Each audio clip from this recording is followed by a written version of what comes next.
Hi, welcome to Ninja Monkey. I'm Nathan, and I have a special guest today. I have Carlos. I actually traveled around Kyushu in the south of Japan with Carlos.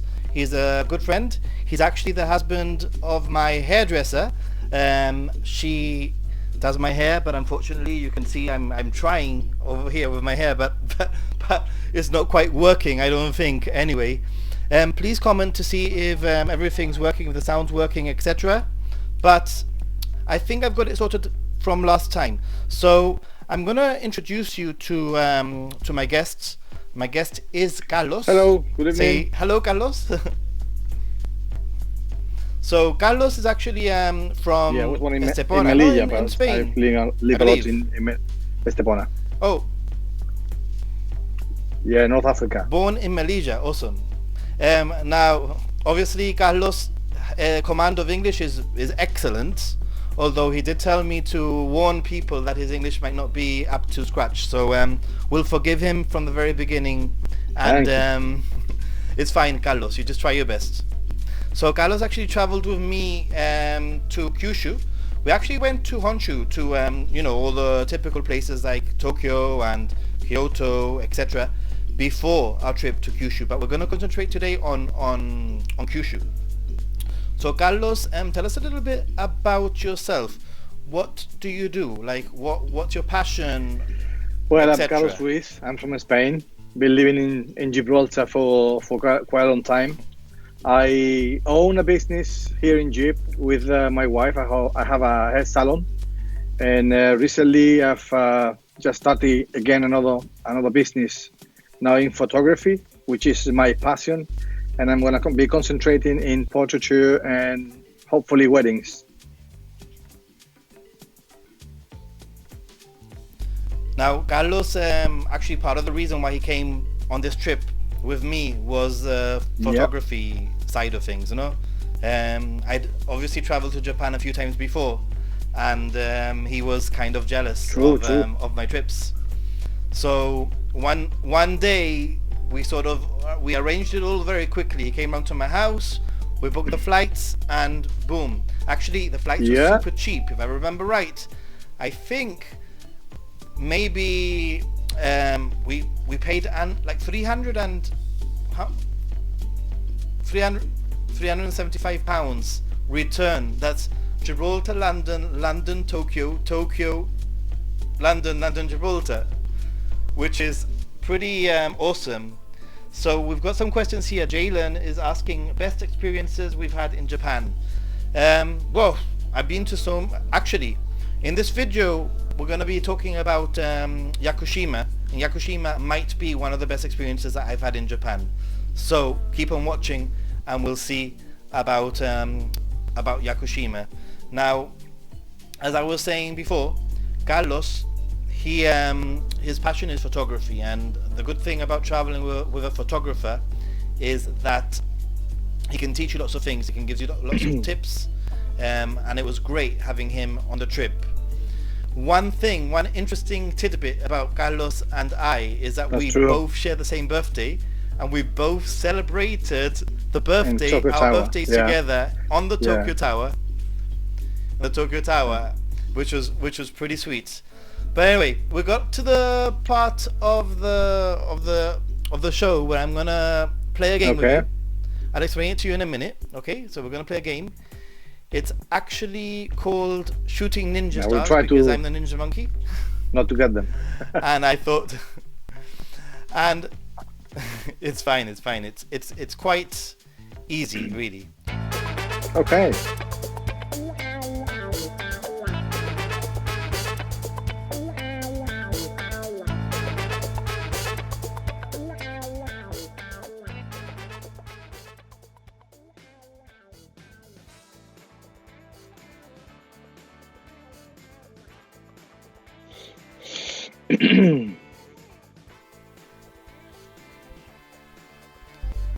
Okay, Carlos, welcome to Shooting Ninja Stars. I hope that you can hear me, because Bardock Germs, can you hear us? Bardock Germs is in the house. Can you hear us? Please let us know if you can hear us, so that we know that everything is in order. But according to Yeah. my information here, I think that there should be sound. So this is the way that the game works. Yes, loud and clear. Awesome. Thanks, Jeremy. Jeremy was actually on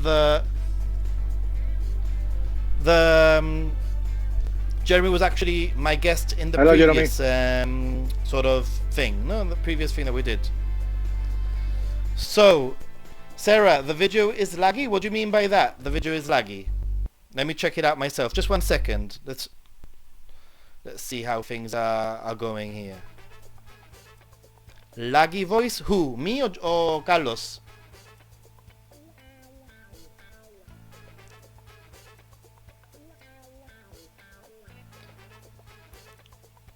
Let's see. Me! I have a laggy voice. That's not good, is it? Let's check this out.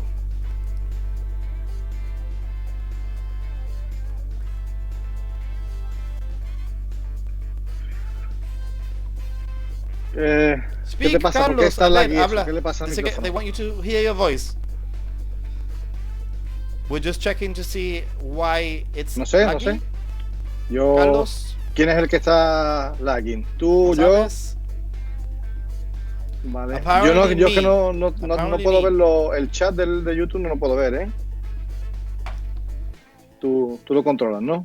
No, don't worry about it too much. Don't worry too much. Let me just check here because... Well, let's just do this part of the game, Nah. and I think that once we go Okay. into another scene, it should be fine. Hopefully. So, the game is as follows. Even though it's laggy, you can hear me, and we'll move on. So don't worry. The game is as follows. I'm going to ask you some shooting ninja star questions, basically meaning you have to answer the question with Hot. one of the two answers. So if I say to you hot or cold, you have to say Okay. whatever, yeah, as quickly as you can.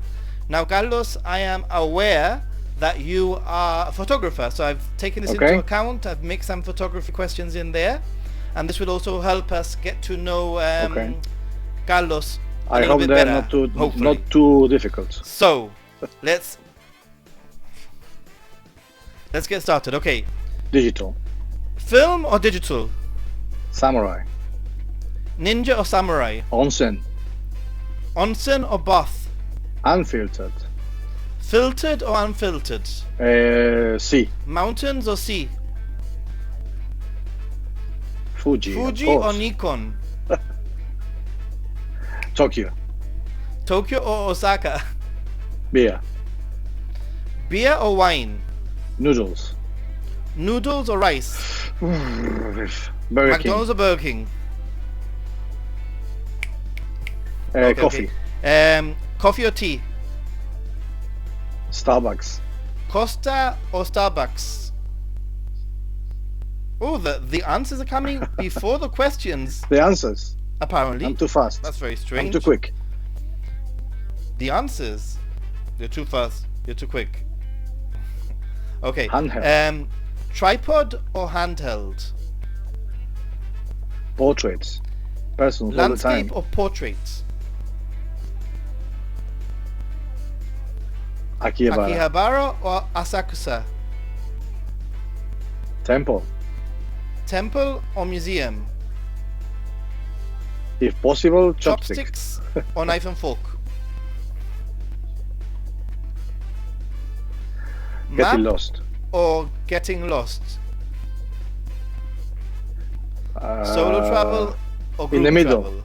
Group, no. I can do solo, but I prefer company.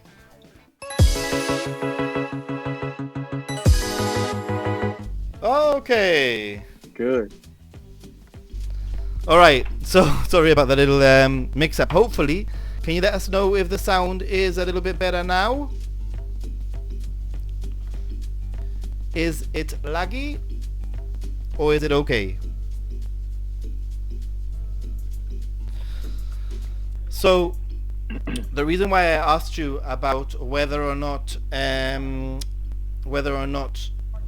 it was solo travel Yeah. or group travel is because I know that you've done both, no, solo and group, and I guess that ours was maybe you could consider it a group. We have 8 people in. Hi, those 8 people that are in the show, please say hello, please comment, please ask us some questions. I'm gonna go back and have a look at some of the questions and try to answer them as best as I can as we go along. And also, please don't forget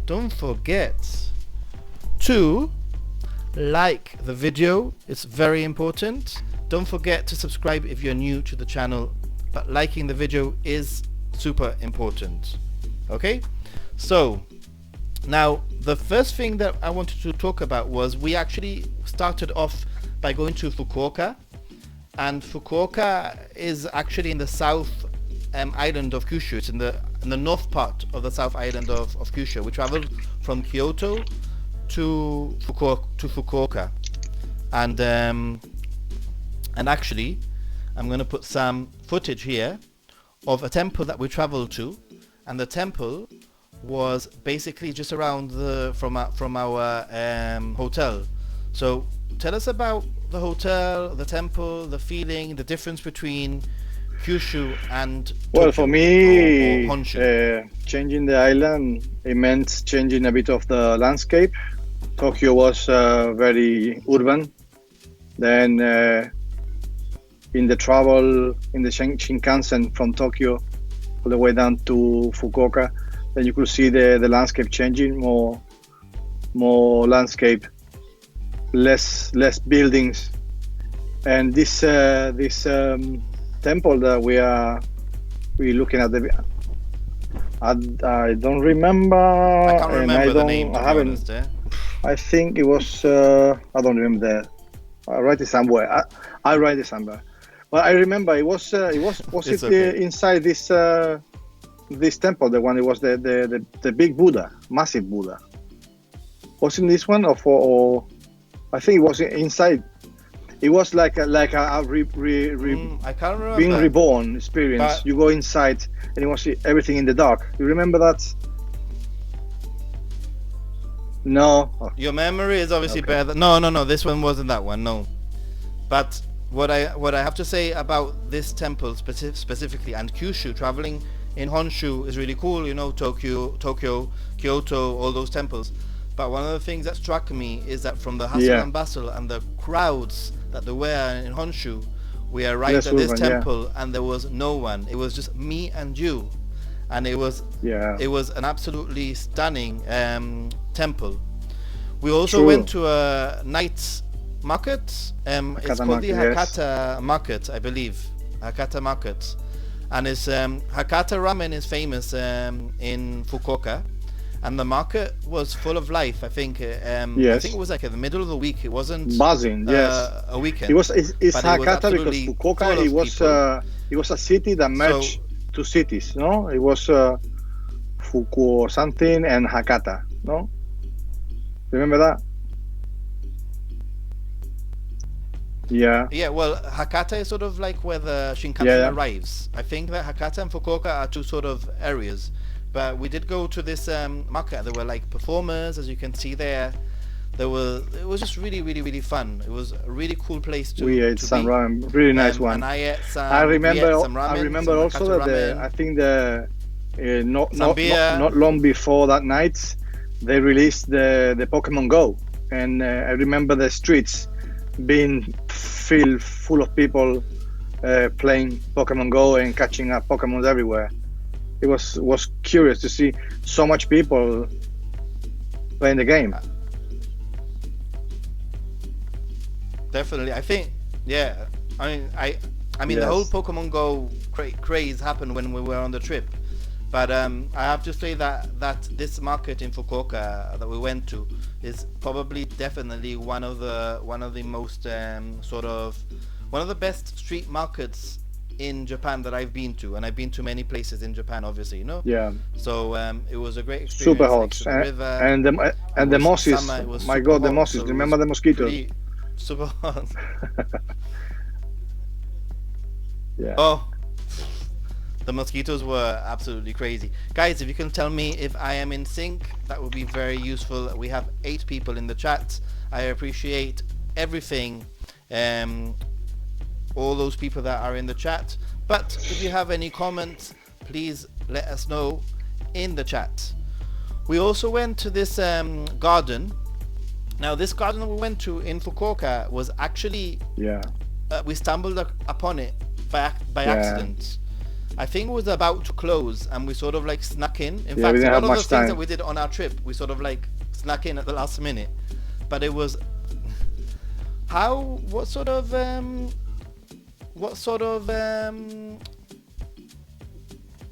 your chat is lagging a bit apparently. I don't know why though. Well, I'm gonna try and fix that. Can you tell us what sort of place this is for a photographer, like for you? Why We obviously is this sort of presented a lot place of so cool? opportunities, different visions, different something you don't get to see often. Obviously, the time of the day and the lighting wasn't the best one, because it always is best in the morning or the last thing in the day when the sun is almost gone. Pero the color and the landscape was unbelievable. It was really, really nice.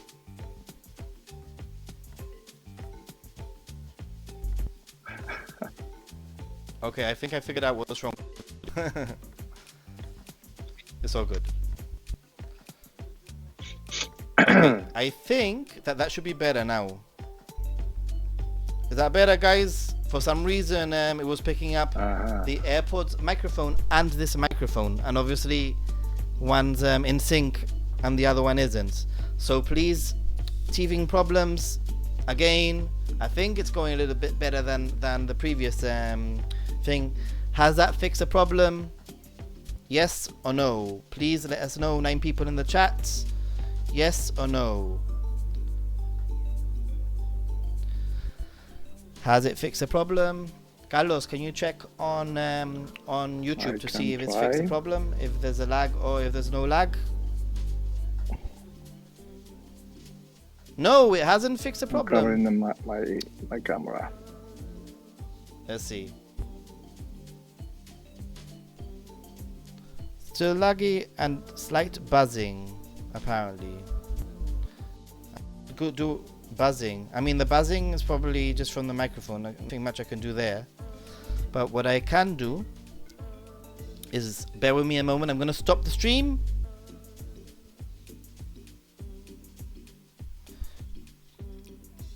Okay, no buzzing apparently, Sarah says. Just trying to see if things are working now. Anything?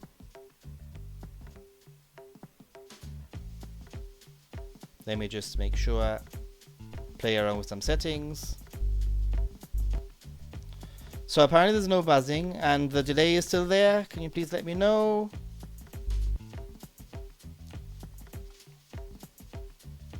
Is the delay still there? Please let me know.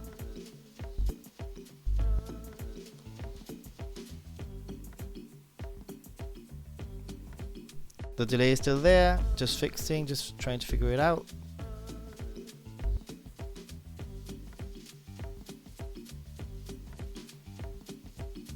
Desktop, Fukuoka, game music, game intro, media source, Olympus, Skype. No idea.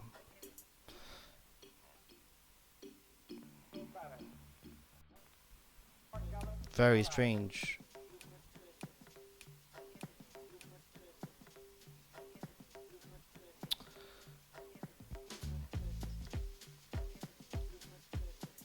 The microphone. Well,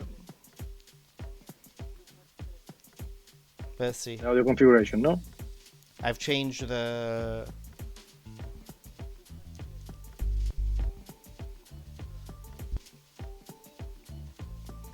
I just want to make sure.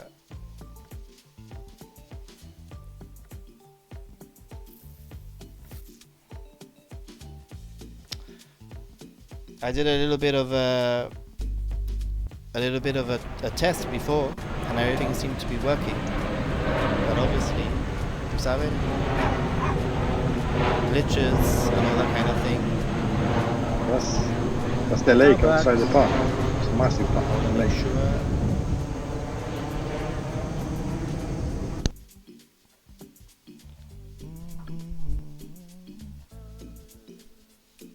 Pero no veo yo a mí. Okay, guys, I'm going to stop the stream for a moment. Please bear with me.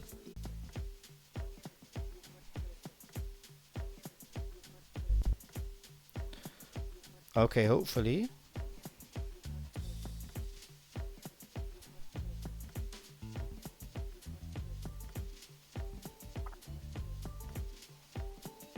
Okay, let's see. Things should be back. And hopefully you'll be able to hear me. How is the people hearing it? Can you hear me? Is it better? Is it not better? Anything going on? I'm gonna check it out myself. Let's see.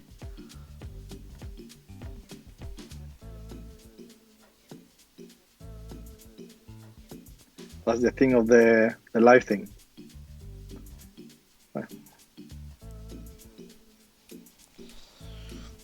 Okay, I'm gonna change my camera. I did have a backup just in case anything happened, so it won't look as good. It was my webcam.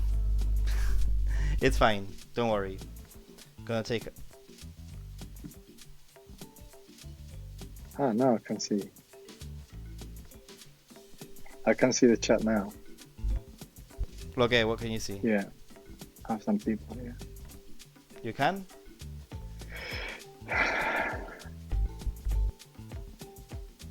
Okay, so I moved on to the rubbish I can see quality. you well. I need a bit more light.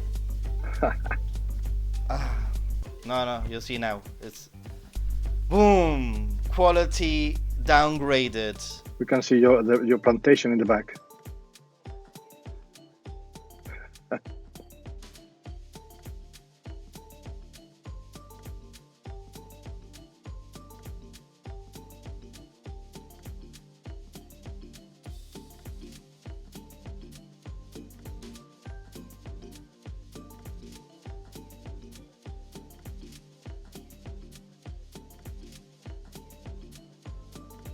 I can hear you.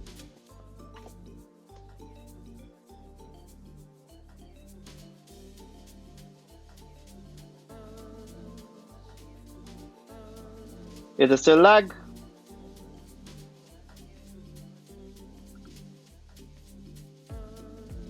Still lag? No sound now. Where's the lag from? ¿Acaso? No sound now?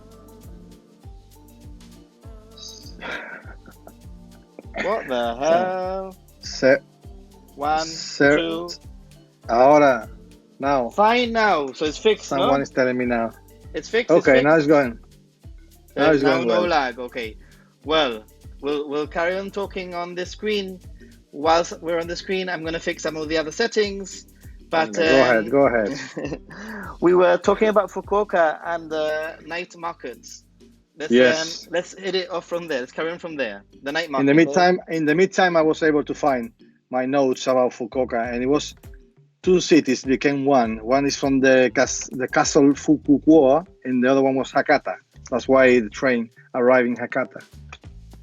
Now you can carry on with what? The train? What? Say that again. Sorry. The Shinkansen arrived to Hakata. Hakata is one of the cities, one of the two cities, and by the looks of it, Fukuoka is the biggest town in Kyushu, sixth biggest town in Japan. Okay, so Carlos, talk. We're just checking.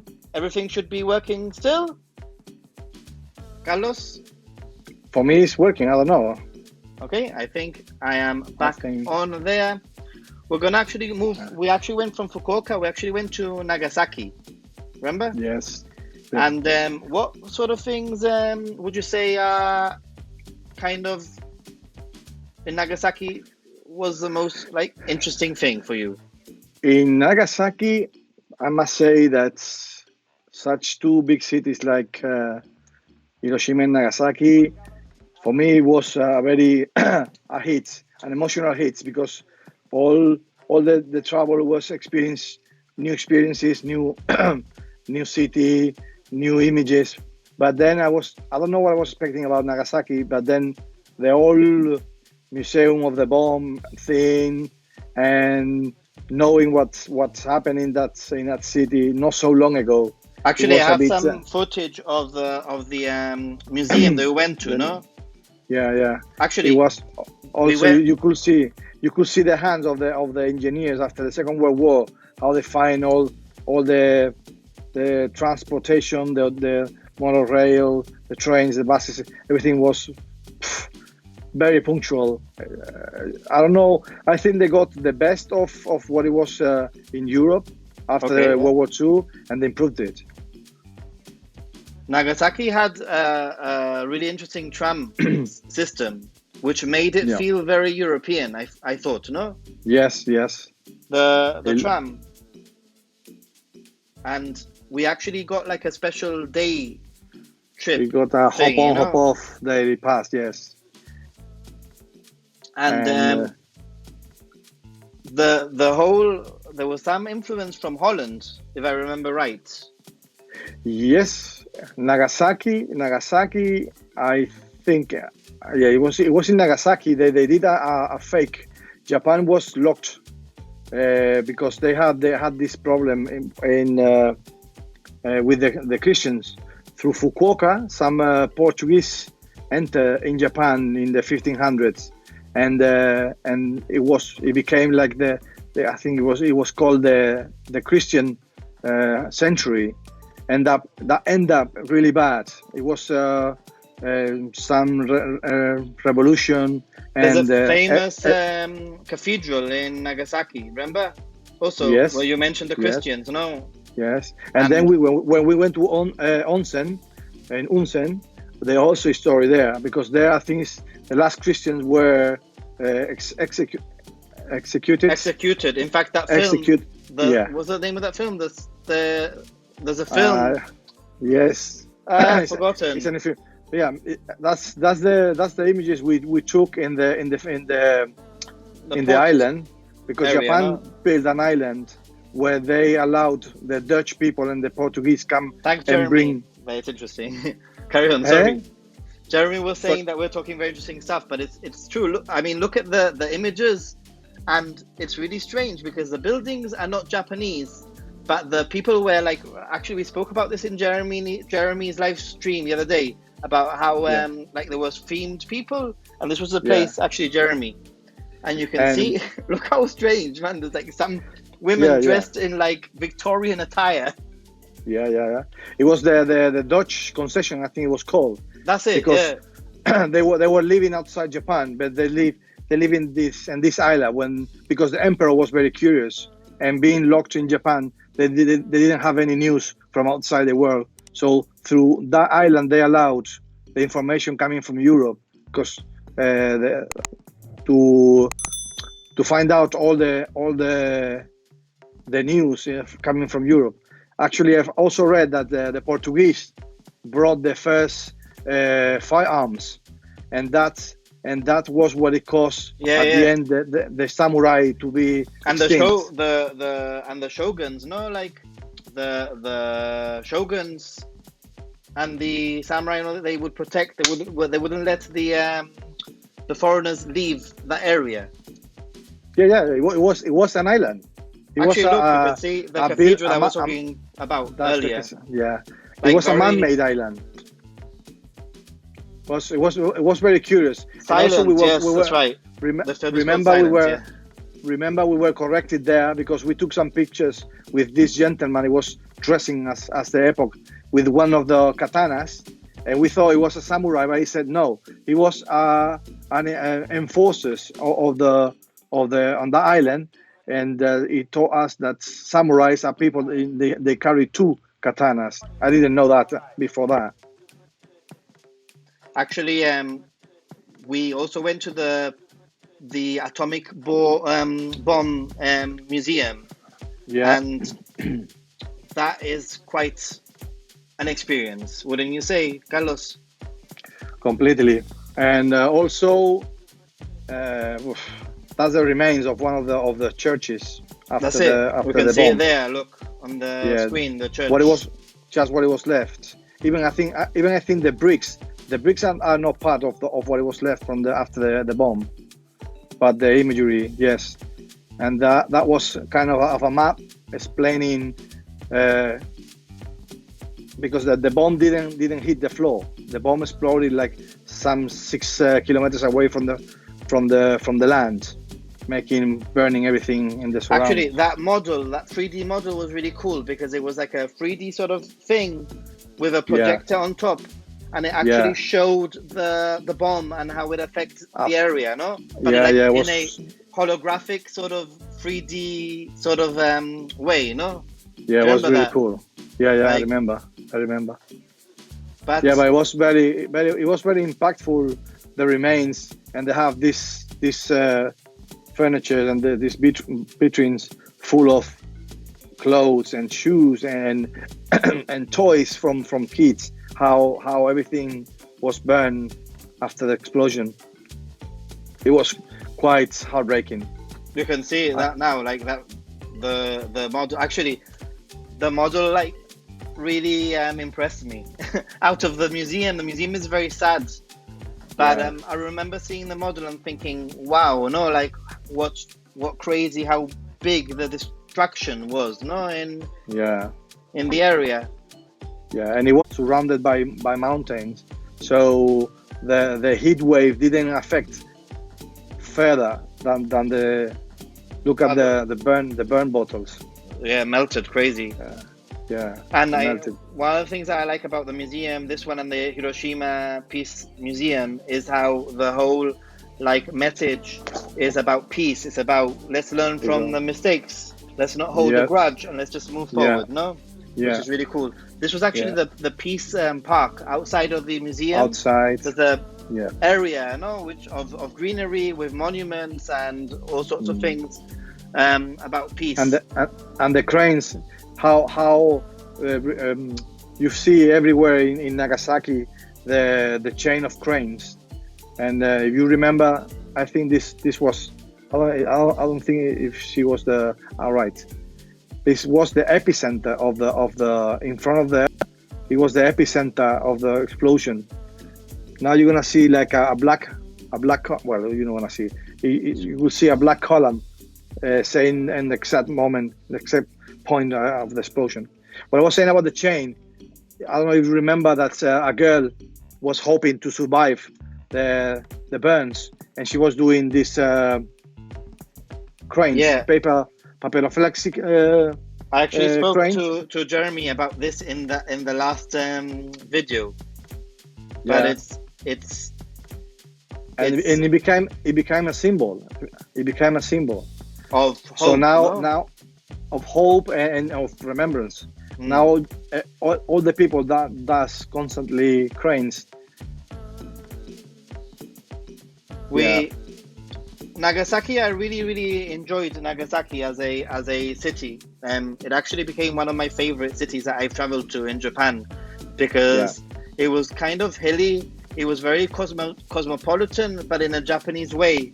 Yes. And it has the whole history of the atomic bomb, the Peace Museum. It had a really beautiful night view. Also, we went up on a cable car. That's true. That's true. We went in a cable car.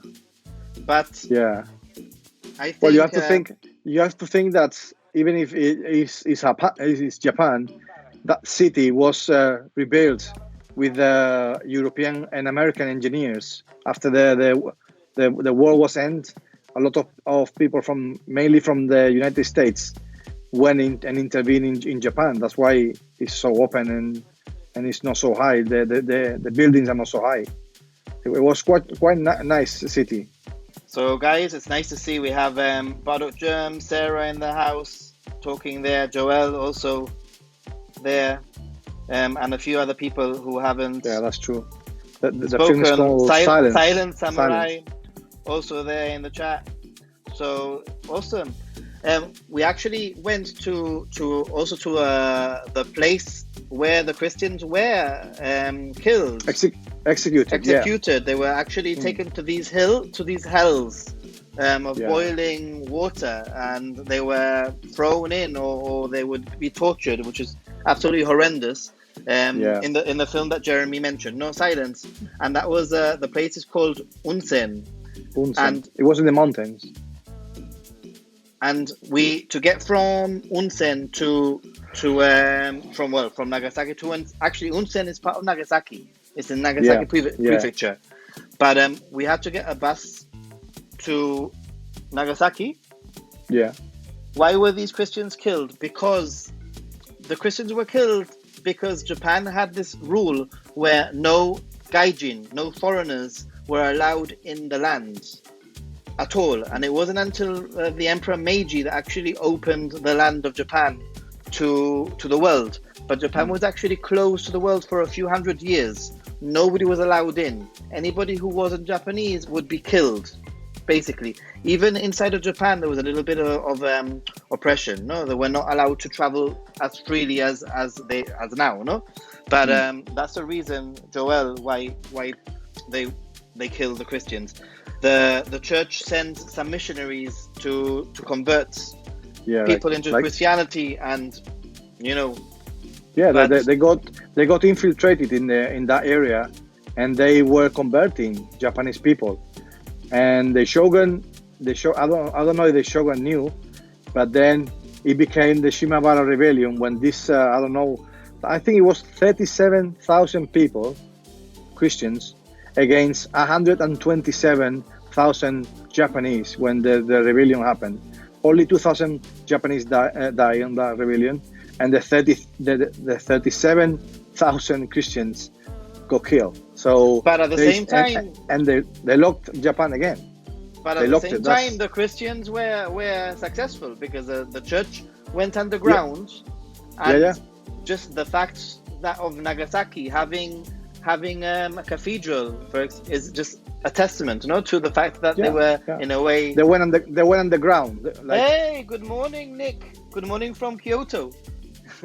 We're talking about Unzen Onsen, which is a really awesome onsen. Actually, my favorite onsen. And what we can see on the screen now is those hells. And actually, we were talking about the film Silence and the Christians that were actually killed, or tortured in exactly there. There's actually a cross. If you remember, Carlos, there's a cross. Yeah. A crucifix. It's a cross there. In the middle. How you call it? A remembrance cross? Remembering, obviously. What time is it, Nick, in Kyoto? I actually met Nick in Saito in a public bath. Sounds really strange. We arranged to meet up. We've been speaking a little bit. He's done a few YouTube videos himself, some really cool work.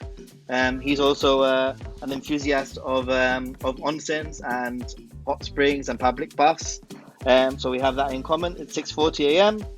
But I think when we went to the bathhouse, it was sort of quite early also. It's probably like 6 a.m. when I met him.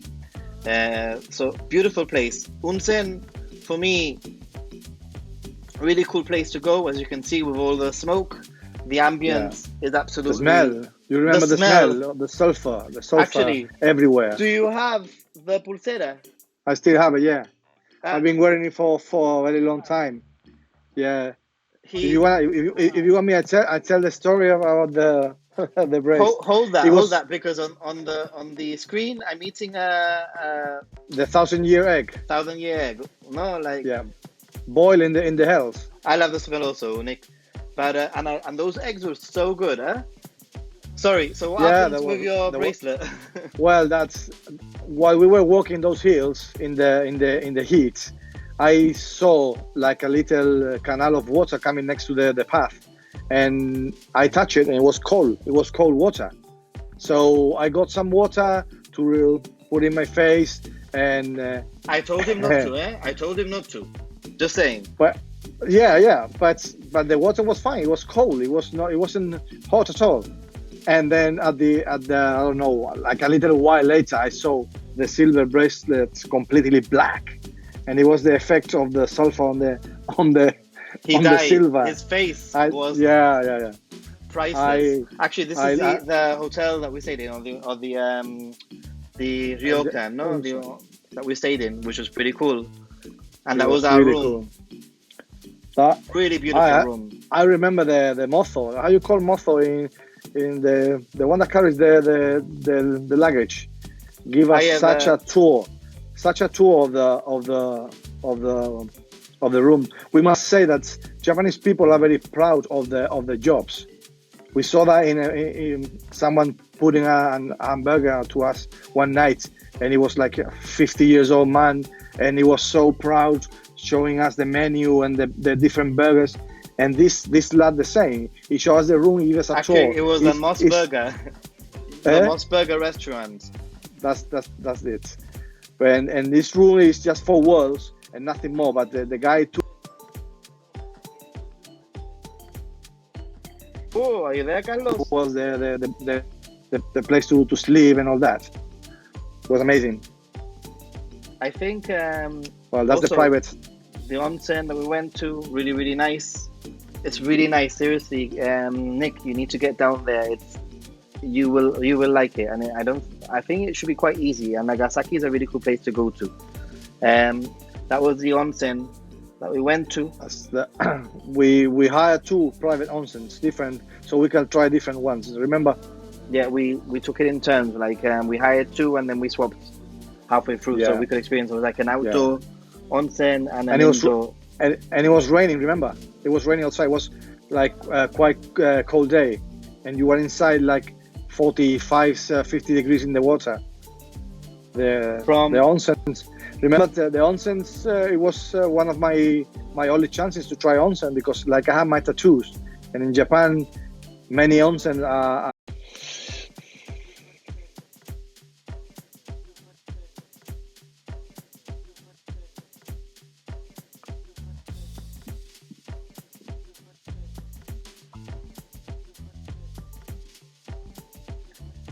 He was saying about how in Unzen, it was one of the few places that he was able to go to onsen because he's got tattoos. I think that things are slowly changing in Japan, especially with the Olympics that have been postponed. Definitely have been changing. Did you have to bath naked? Someone is questioning about bathing naked. Yes, you have to bathe naked, and before you bathe, you have to purify yourself with water, and you only carry 1 towel that you carry in your head because it cannot touch the water. And there might be onsens that they're mixed. We saw one in the coast, and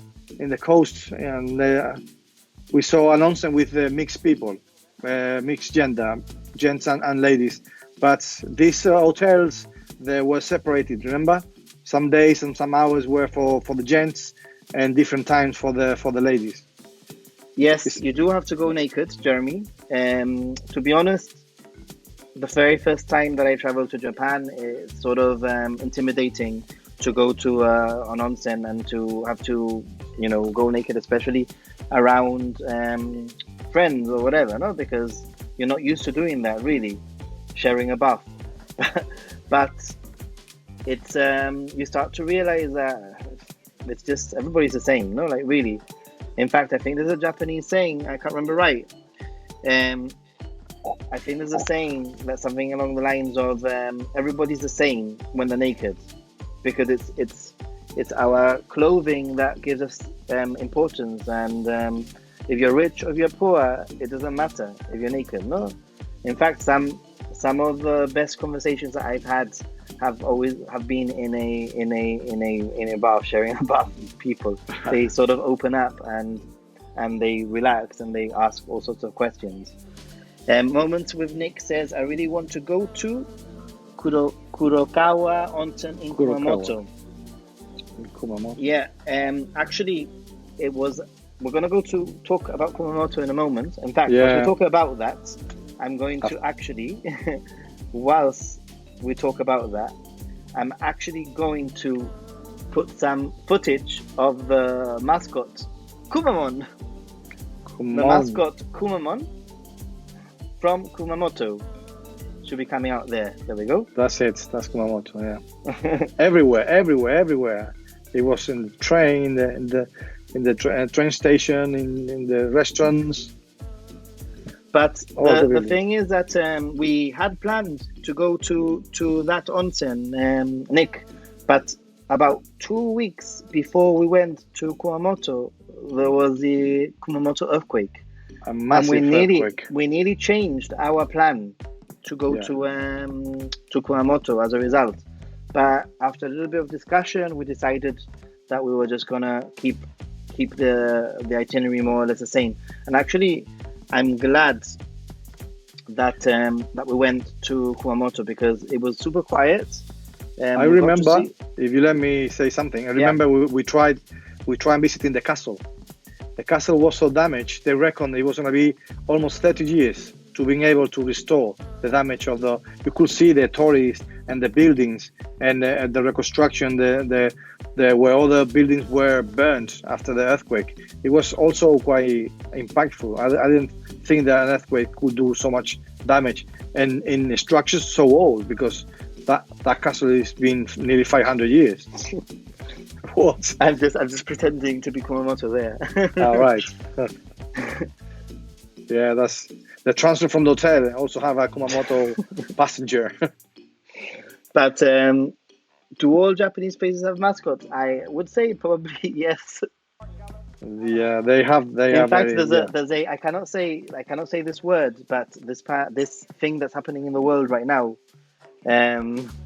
Apparently YouTube doesn't like the words, but that virus that's going on has a mascot in Japan. Mm, I read about that. We went to this mini Fuji garden. Remember this? yes. Well, it was an scaled reproduction of the Fuji surroundings and the mountains. It was the only Fuji I saw. I remember that in the 21 days that we walk around Japan, I wasn't able to see it. I walk it, I climb it, but I didn't see it. In That's fact, why we're going to be talking about that, about climbing Mount Fuji. If you There's keep also stay on the called stream. another name for the Fuji for the mountain. It's called the Shy Mountain. It is definitely, in fact, it's definitely the Shy Mountain. I've traveled to Japan multiple times, and I've seen it a handful of times in the many times that I've been. It's definitely the Shy Mountain, and every time that it does appear and you see it, it's special. I think just a quick reminder, and that is, don't forget to like the video if you haven't already, because over there, because it does really help. And if you are new to the channel, we're in lockdown like the rest of the world, and I'm trying something a little bit different, getting some guests on the channel, talking about some of our experiences, etc. So please ask us some questions, and we'll try to get to. Actually, you can see the little Fuji there, the little mountain Fuji. It was I think the lady. I remember the lady being really happy to see us. Now, do you remember this place? I remember the place. After the trip to Japan, I can say that Japan is one of the countries that I felt the more secure walking the streets at any time, and I was refusing to go into, because this restaurant was like a second underground in the entrance of a building. I could not see. It didn't look like a restaurant. And you say, "Oh, let's try," and I didn't feel like. But then we really enjoyed. We saw the Japanese people, how they socialize, how loud they are. They were talking, they were laughing, they were joking, and then we have the the enjoyment of the menu, full in Japanese. So I think that Carlos was a little bit reluctant to go down into the basement, not to begin with. I was, and yes. I really wanted to go in. He was a little bit reluctant, but then I encouraged him, and Carlos is the kind of guy that a little push and he does it, no problem. And we went down there, and it was a good experience, wasn't it? The whole look at the person opening the door and giving a lot of sake. It was funny. The waitress, everything we asked, she said yes. Is this big? Yes. Is this beef? Yes. Is this chicken? Yes. So we ordered it. I don't know what I ate that day. If I ate I think coming to look at the beef little image that tongue, I saw, I think it was cow tongue. I think yeah, that's yeah, what we ate. But it's and there was like a random samurai theme, like movies yeah. theme They have in the a thing. lot of pictures. Yes, It pictures was around. Yeah. it was a cool place, a cool bar. And actually, that was it. That was the entrance of the bar. We went down those steps. Although I enjoyed more, you remember in Asakusa that when we arrived to Tokyo, in the neighborhood, it was how do you call the little bars? The izakayas. Sorry, izakayas. the izakayas. I did enjoy Yeah. that more because the contact with the other people. It was here in this restaurant. We were in a box, you and me. Yeah. We were in a So closed room, like a private room, no? So yeah, I get that. we could have been anywhere in the world, not only Japan, but in the izakaya you could see the people interacting, talking, and the hosts in the bar, how he was serving everyone. So the restaurant there was fine, but I enjoyed more the izakayas. Yeah. Yeah, izakayas are lively, lots of sake, like Bardock Germs says. Lots of sake. Well, I do like sake. I do like sake. I do like my sake and my beer. I think that Carlos is more of a Coca-Cola sort of guy. Yeah, I don't drink much. I don't like to drink. But he did have his sake and his beer every now and then. You know, we're in the country and you want to explore and try. Of course, yes. Really. To try, yes, the beer and then the sake. We try warm sake and cold sake, 2 or 3 different sakes. It's nice. But I do like sake. From Kumamoto, we actually went down to Kagoshima, but I'm not gonna. We can talk about Kagoshima. In fact, maybe I can go back to talk about Kagoshima. But the thing with Kagoshima is that we really used it like as a sort of like a stepping stone to get from Kumamoto to Yakushima. That was really the main reason that we went to Kagoshima, and Kagoshima is a very, very, very, very, very south tip, pretty much city of Japan. Although we went to Yakushima, and I believe that Yakushima is in Kagoshima Prefecture anyway. So in theory, we were in Kagoshima the whole time. But Kagoshima, we didn't really spend a lot of time there, did we? No, I think it was just the time we visit the aquarium there. I think we visit the aquarium on the way back from. That's true, we did, Yakushima. And I also remember, I remember because I wrote it down. And we also visit another izakaya. You remember that very quiet with the 2 waitress and the guy also were. Because the Japanese people are very curious. They always tell you, they ask you where you're from. Oh, and once you remember that, I don't remember the name of the izakaya. Or maybe it wasn't an izakaya, maybe it was a restaurant, I don't remember. Because what's the difference, Nathan? What's a restaurant and one is a izakaya? An izakaya is more like a bar with little, I would say, like tapas, like small dishes. Usually usually sit around a bar. And it's not really a restaurant as per se. It's more like a drinking place, I guess. Right. Although I don't know if Moments with Nick is still on the chat. He actually lives in Kyoto, and he's actually in Japan right now. So maybe he can tell us a little bit about what a izakaya actually is. And I'm gonna ask Carlos to entertain you for the next 2 minutes. Do you think you can do that? Yeah, why not? Because I am gonna go to get myself a beer, because we've been talking about izakaya, and I feel like I could have a beer. So, well, I'm gonna have the channel for me, you know. Yeah, it's your channel for the next minute. Well, or so. I don't know. Okay, but I don't know what to talk about because it was a nice trip. We traveled for more than 21 days.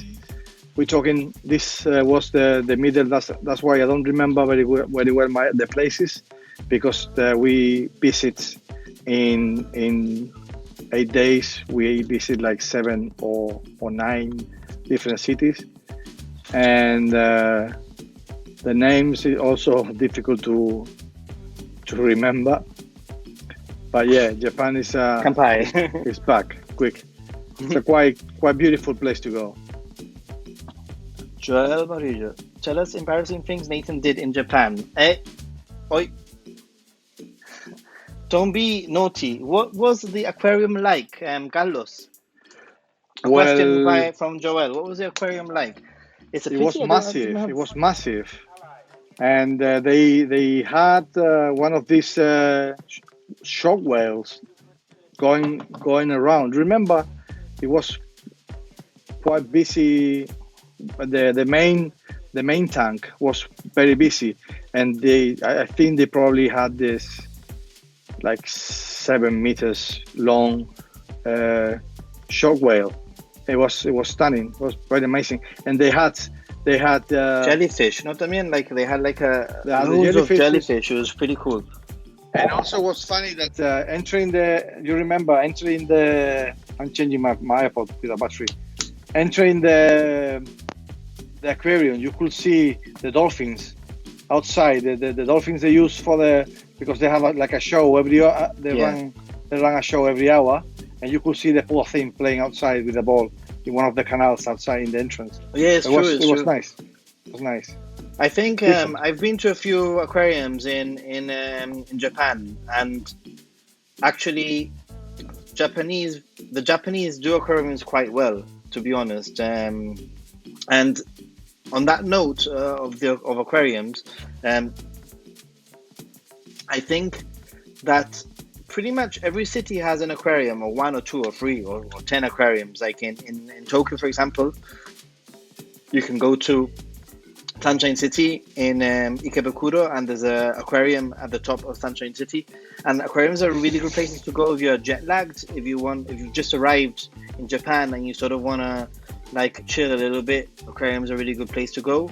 Or if you're stuck in a typhoon and it's raining, you can go to an aquarium also.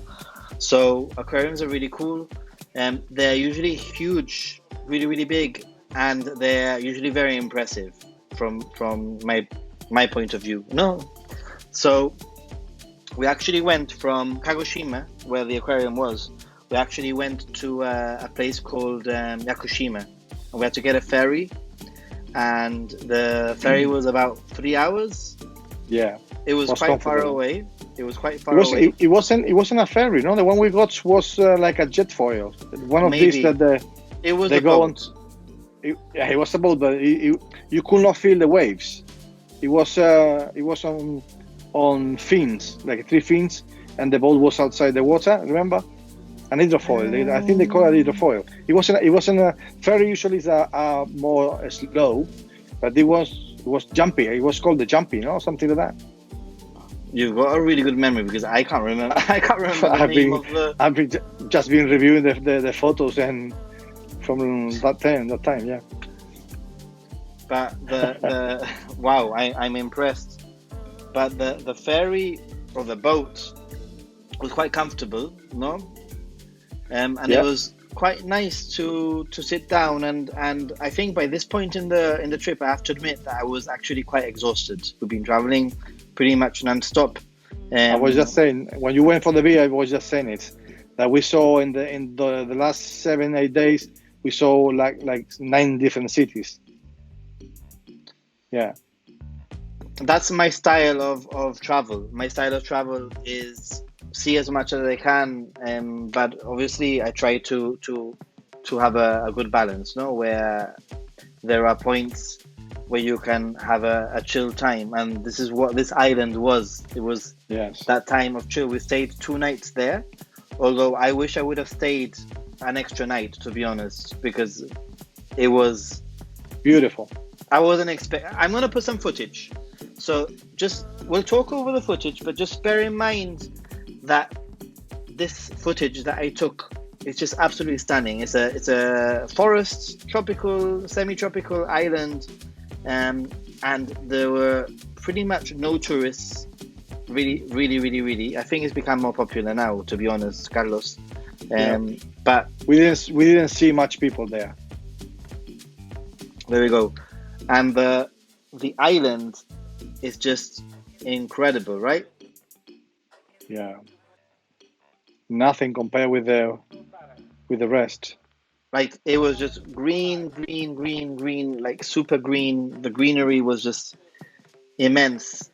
I think I read while we were there that this island has got an energy negative impact. I mean, they produce more energy than they use. And Honda, the manufacturers of the car, they do the testing of the electrical cars in this island. It was quite interesting. These are the interesting facts of Carlos. I think that fact deserves a like. Don't forget to like the video, but that definitely deserves a like. But I mean, it was everything that an adventurer, a hiker, a walker, a mountaineer would love. Nature lover, nature enthusiast, because there were waterfalls, there were like deer, there monkeys, monkeys, crabs crossing the road. Crabs. Like, we went to see at night. We went to see the turtle. The turtles were putting the eggs. Actually, remember that? Look, the crabs. Look at the crabs. The experience of the turtles was really special, because we did have to book like a tour, and we went to see the turtles. We were not allowed to even take photos or have our phones on, because even talk. We could not even talk. We were waiting because for they're them endangered. To come. No, these turtles, and it's one of the few places where they nest in the world. Yeah. And they were doing this really interesting experiment. Remember the experiment they were doing of the eggs? But they were collecting them, no? And then they were sort of. Sorry? Sort of. Basically, apparently, if I remember right, maybe you can explain this. But basically, if I remember right, the turtles, they lay the eggs on the beach, and then when they hatch, they go into the sea, and they don't come back until they have to lay their eggs. Yeah. But they lay the eggs in the same beach where they hatch. So the scientists in this place in Yakushima, they've got part of the eggs and they've moved them to another beach. Okay. And they've buried the eggs in another beach, and then when those eggs hatch, they're putting trackers on the little baby turtles to see whether or not they return to the beach where they. Yeah, it's super interesting. The thing is that it's going to take at least 20 years for them to return, because they'll be have to be adults, before they return. Yeah. But it was it was a magical night. Remember that we were waiting for the guides. Everything was dark, no noise, all waiting for the turtles, because they were waiting for a hatch.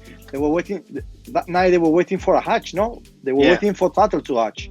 Yeah. And then they were the guides looking for them, and were telling us to be really quiet and silent, not making much noise. And a part of seeing one turtle that was in the beach, remember? We saw one. We saw one, yeah. We saw one putting eggs, laying eggs. They release part of the turtles that they have in care. They release them in front of us, so we could see the little turtles going to the sea. Look at those flowers. I mean, the whole island is just. I'm looking at this and I want to go back to the island, because. Now you can tell why the author of the Princess Mononoke film got inspired. You remember we went there mainly to see that forest. Yeah, we'll talk about that forest in a moment. It's coming. A story about that forest, but there it is. Actually, I don't want to go there just yet, This So, is the say I'm gonna move the back to the general island footage. we also got a really nice experience because we hired this guides that took us around the island. I Yeah, remember this British. yeah, It was a British guy living in yeah. Japan for a while, In fact, and don't forget, guys, that I have videos made of most of the things we've spoken about. I have yeah, videos, so you can you can always go go and back to see. my videos, and I have information about the tour guides and stuff like that. And this guy got us this little piece of information that was one of the ones that I've kept for me. Is that while we were driving in the road, one road, because it's one ring road around the island, we saw these kiosks, small kiosks. They were not looked after. No one was there, but you could see fruits and vegetables, and they have like a little blackboard and the Yeah. price. So Yeah. the guy told It's us like a that honesty box, no? the guy told us that the people have little farms, and they have maybe peppers and tomatoes and onions and everything that they don't use. They sell it. They put it there, and they put the price. So the people that needs tomatoes or the fruit they have, they go, they pick it up and take it, and they know they don't steal, because if they have to buy from another shop, it will be more expensive. And I was just thinking, if you do that here or in Spain or Europe, anywhere, the tomatoes will last 1 minute, and you will not find money there for sure. It was quite shocking, that piece of information. We also were taken to some amazing rivers, and we swam in some rivers. And the guide told us that the water is so filtered and so clean. It's one of the cleanest waters in the world. He said to us that we could refill our water bottles straight from the river. Yeah, we were bathing and drinking at the same time in the stream, the water stream. I mean, seriously, Yakushima is one of these gems where it's pure nature. I mean, worth going. So we spent some time. We stayed in a really was like a pension, no? Guest house. A guest house sort of thing. Because it's not the kind of place where there's lots of hotels. Really, it's not built up, or it wasn't at the time. Now, I wanted to see this forest of Princess Mononoke, because, as some of you might know, I am a little bit of an anime fan. And Princess Mononoke at the time was one of my favorite animes. Things have changed a little bit, but Princess Mononoke was one of my favorite animes at the time, and as Jeremy will know. Gotta go. Nice to see you, Nick. Thanks for joining the chat, and keep safe, and all that kind of thing, and keep in contact. Take care. So basically, we were so rushed, and we were so impressed with the island, that we didn't have time to go to the forests. And it was the morning of our ferry back. I think our ferry was like at 2 p.m. And the thing is that you can't just get any ferry. You have the ticket for the ferry, and you have to book in advance. And if you miss the ferry, you've missed the ferry. You need to sort of buy a ticket, and you don't know. You might not be able to get it till the following day. Princess Mononoke is still one of his favorites. Basically, I said to Carlos, I cannot leave this island without going and seeing this forest up in the mountains. And Carlos says, but Nathan, we have the ferry like at 2, and it's like 10 a.m. now. Or later. Crazy. Or later, or 11. You're crazy. And I just thought, Mira, I need to do this. I'm going to get Carlos. If you want, you can come. If you're not, don't worry, And obviously, Carlos, I knew Carlos was going to come, really, obviously. But I said, I'm going to get a taxi. I'm going to talk to the guy at the taxi. I want him to drive me up to the forests. I want him to wait in the taxi. And we'll take all our luggage with us. And then he could take us to the ferry terminal, no? Yeah. Now, this mountain was about, I would say, 30 minutes away from where we were.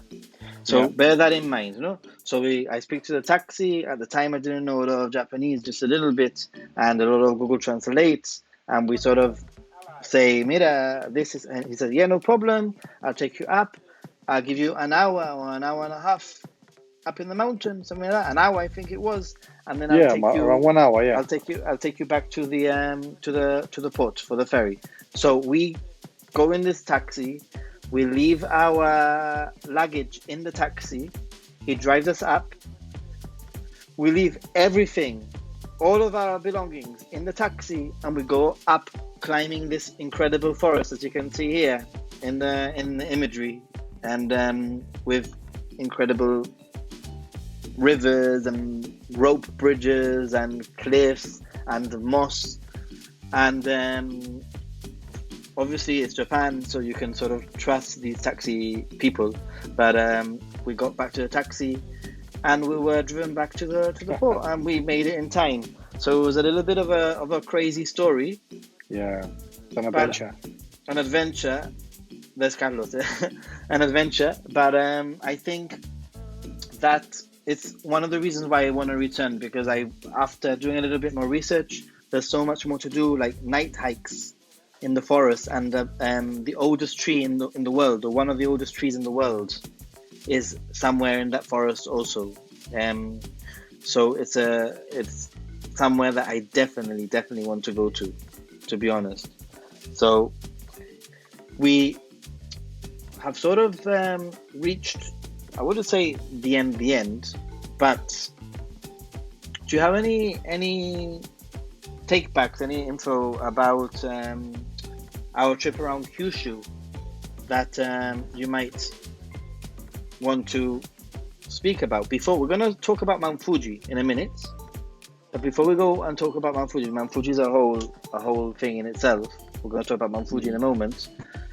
We've just been talking about traveling around Kyushu, which is the South Island of Japan, and I think now that you say that, I think we visit this sorry? Bardok saying, I'll go with you, and I'm saying, Bardok, you can come with me, no problem. Sorry, continue.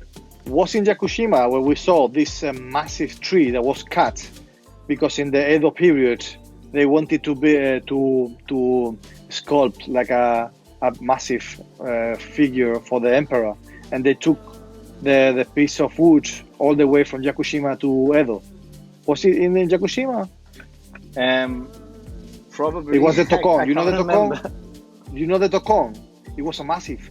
It was whole. You could go inside. I think it was in Yakushima. You remember what I'm talking about? I do remember, and it probably was Yakushima.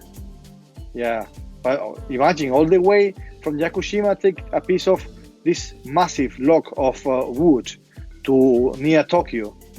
In those days, they have devotion for the emperor. In this day, you say someone that you want to take this massive log of wood to the corner, and they would say no way. But yeah, Kyushu was very enjoyable. I think we endure the temperatures, the higher temperatures, and the whole trip. It was more hot, more humid, but also it was the first time and the last time we were able to have a bath in the nature. We didn't went to the beach. Well, I think you went to the beach once. I stayed behind. I didn't feel like. Yeah, well, yeah. But I was dying.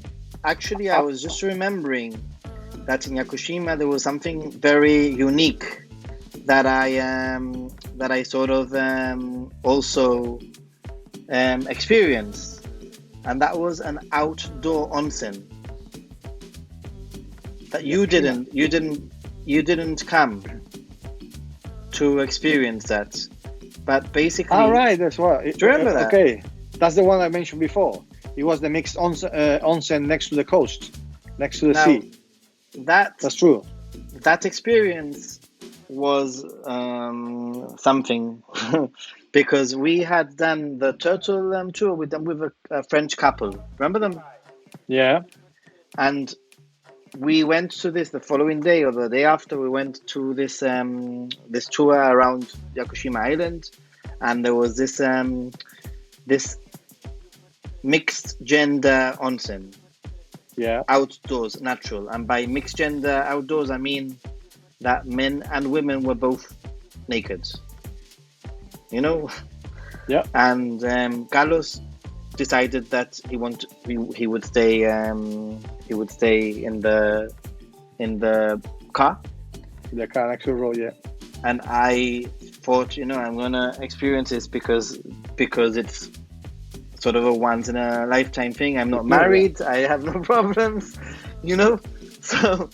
So I went down, took off my clothes, and there was a natural hot springs in the beach. Basically, the hot springs are very hot, and it's when the tide goes up, it mixes with the seawater, and it makes a perfect temperature, not to have a bath.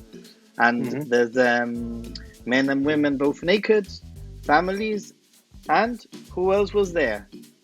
The French couple. So that was the only thing that was a little bit weird. That the French couple that we done the tour with before, were there like both naked in the thing. And we also found some people in Mononoke's forest, up in the mountains. When we went, we saw another group. We took a selfie with a group of people. I don't know where. Really? I saw the picture. Yeah, we'll send the picture later.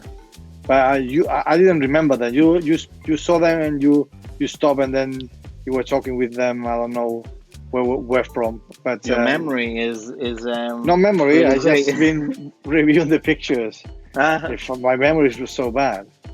But yeah, quite enjoyable.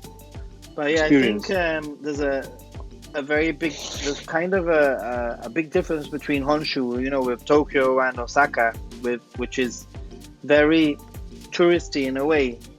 Yeah. And sort of a lot of things are tailored for tourists. Like, whilst I felt that when we went to Kyushu, a lot of Kyushu was sort of like more raw, like less for the mass tourist, and more sort of natural. Also, if I may, I could find it more peaceful, because in summer is when all the matsuris are happening, these summer festivals, and we were in quite a few that there were masses.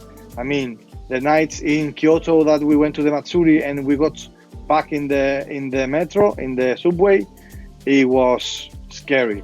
Such a masses of people and then that masses compared with what we saw in Honshu, then also accentuated the difference of the tourism and the nature that we enjoy, I think. Definitely.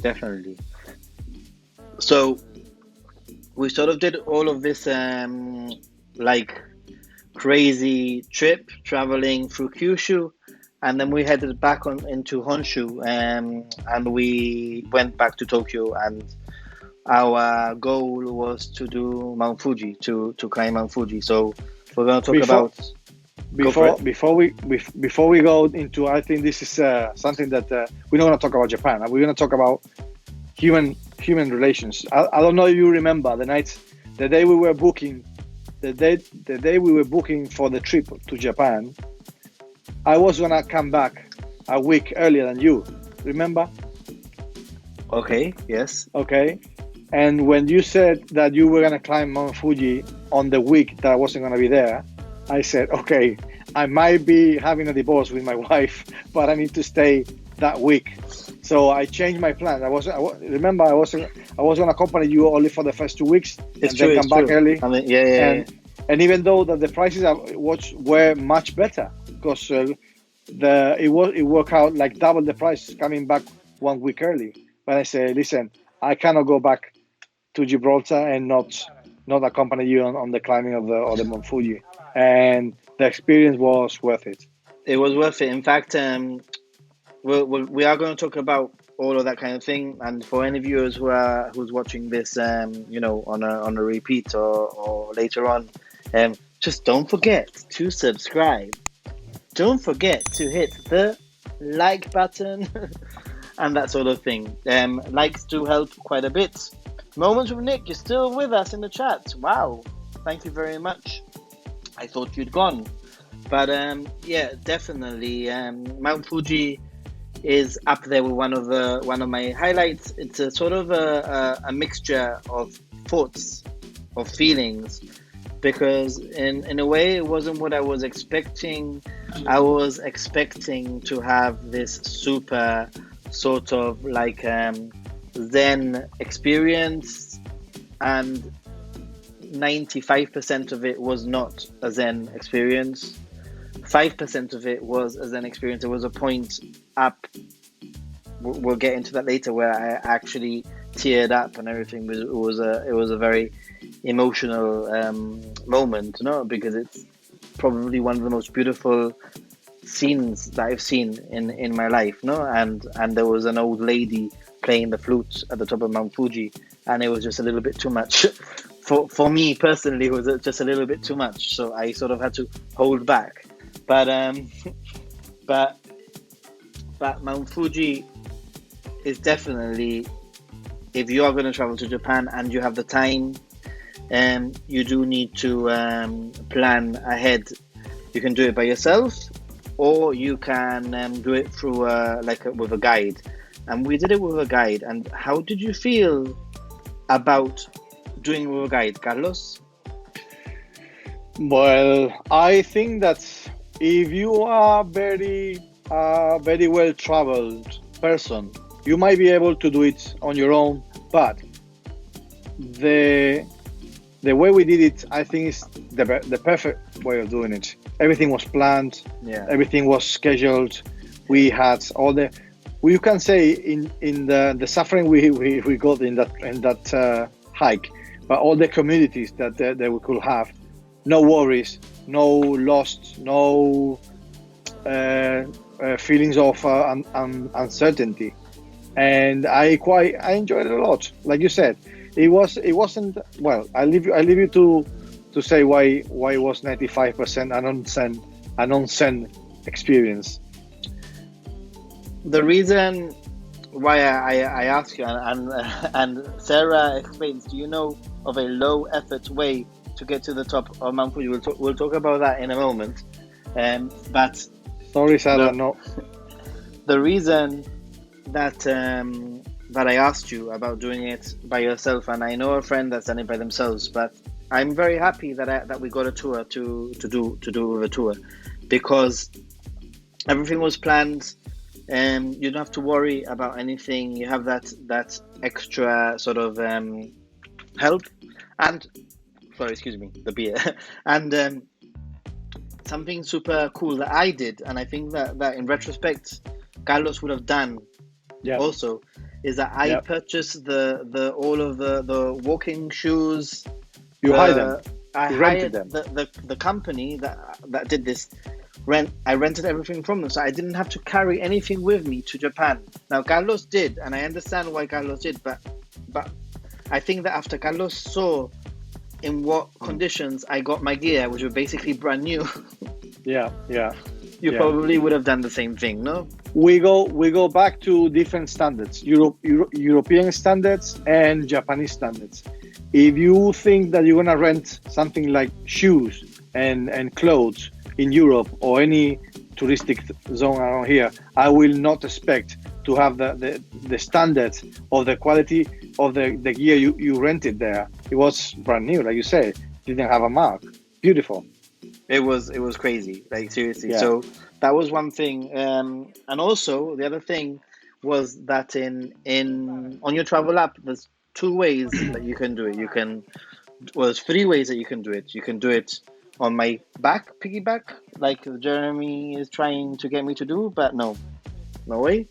There's 2 ways you can do it. You can either do it by doing it all in one go. A lot of people they set out in the early evening and they climb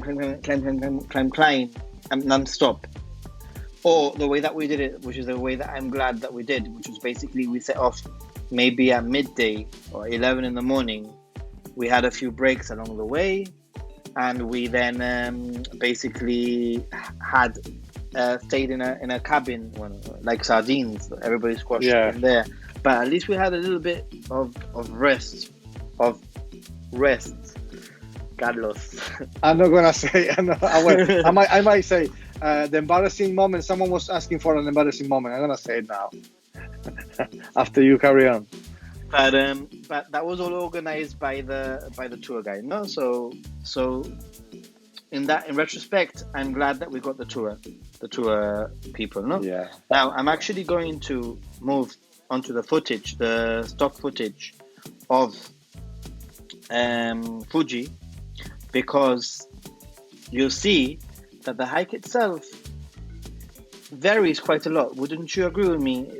In difficulties, would you say that the hike varies? You must say that maybe some people that live in Japan that might know, or people that have studied the Mount Fuji climb must know, but maybe other people don't know that the tour stops in the 2000 mark.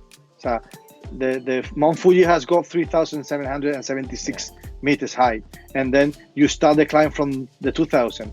Yeah. And from 2000 you have to climb 1,776. It's actually the fifth station.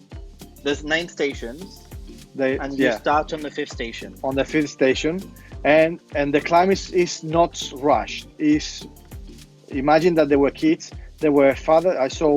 I loved it. I saw a father with a girl, a 9-year-old girl, 10-year-old girl. There were families. There were schools going up, and they were going up really slow.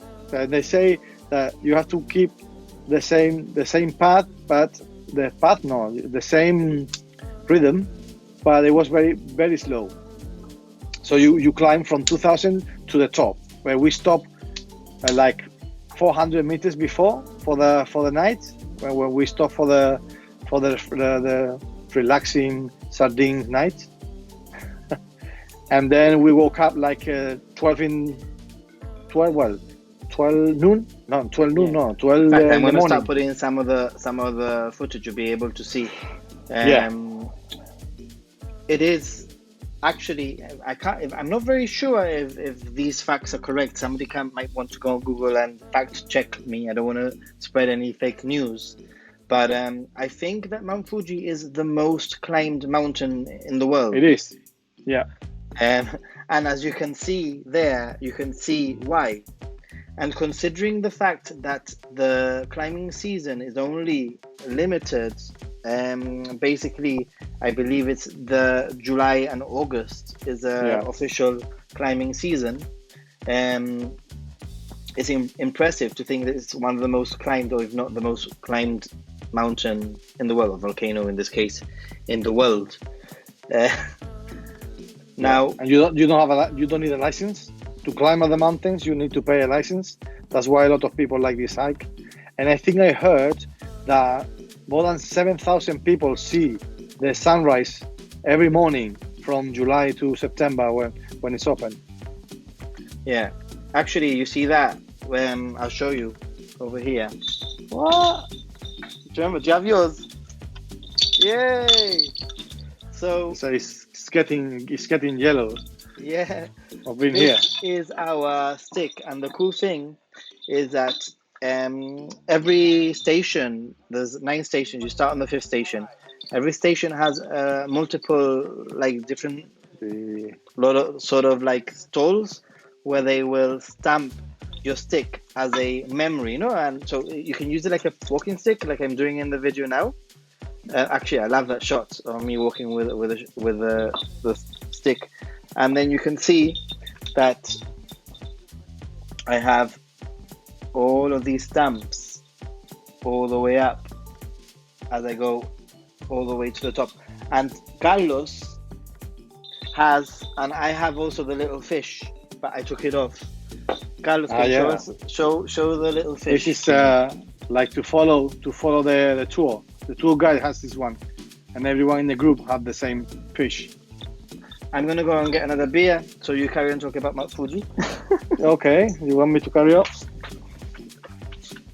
I remember that at the beginning of the climb, I saw these wasted people coming down, really, really tired looking, and I thought, wow, I didn't I didn't think it was gonna be so hard, but at the end of the climbing, it was quite taxing on your legs, and not all the people, even though that there is an easy climb, not all the people is able to finish. I remember that it was a group of people which developed the high mountain sickness or altitude sickness, like that. They started having big headaches and they had to stop. They could not finish the climb, even though it was quite easy. I think. You're back. Yeah, I am back. I think that moments with Nick is saying that's the main reason why he's not super interested in going. Yeah. I get it. I understand. Yes. There is touristic. a lot of people. Yeah. There is a lot of people, but it's. But still, the locals, I think that I saw more Japanese people than tourists. It's still worth the trip, in my opinion, because I think so too. Yes. especially you, Nick, who probably you probably have lots of friends. As you live in Japan, you could do it with a group of friends, Japanese friends, and it becomes a whole different experience. No, I think I'm incredibly glad and privileged that I was able to go with Carlos, because the fact that I went with Carlos means that I have this experience that we both share, no? And not only do we share in the same experience, but it would have been a completely different experience to do by yourself. There are some things that I am more than happy to do on my own, but this was one of those things that I am glad I had somebody to share the experience with. Yeah. No? Now, What a moment! the sunrise. If the sunrise was mind blowing, but I also the feeling when we woke up at 12 to carry on the climb. The sunrise was around 4:50 or 5 in the morning, and it was very controlled. A lot of security at the last 400 meters. People with lanterns. Remember that everything was dark, pitch dark, and you could see the trail that we walked the day before. It was full of people with torches coming up. Yeah. It was doing. It's called the bullet ascent. When you start around 6 in the afternoon and you walk to the sun rays. But I was overwhelmed by the feeling when I got to the last of the tour guide. They told me, "Okay, you are here," and I wasn't expecting, because it was so dark that I could not see that we were reaching the zenith. And then that was the first moment that I felt overwhelmed. I think I even cried at that moment. And then when you saw the sunrise, man, The sunrise was the sunrise. I don't know how to explain it. It was as if you were sitting on the wing of an aircraft, watching the sun come over the horizon, and it was like Mind-blowing. magic. It's.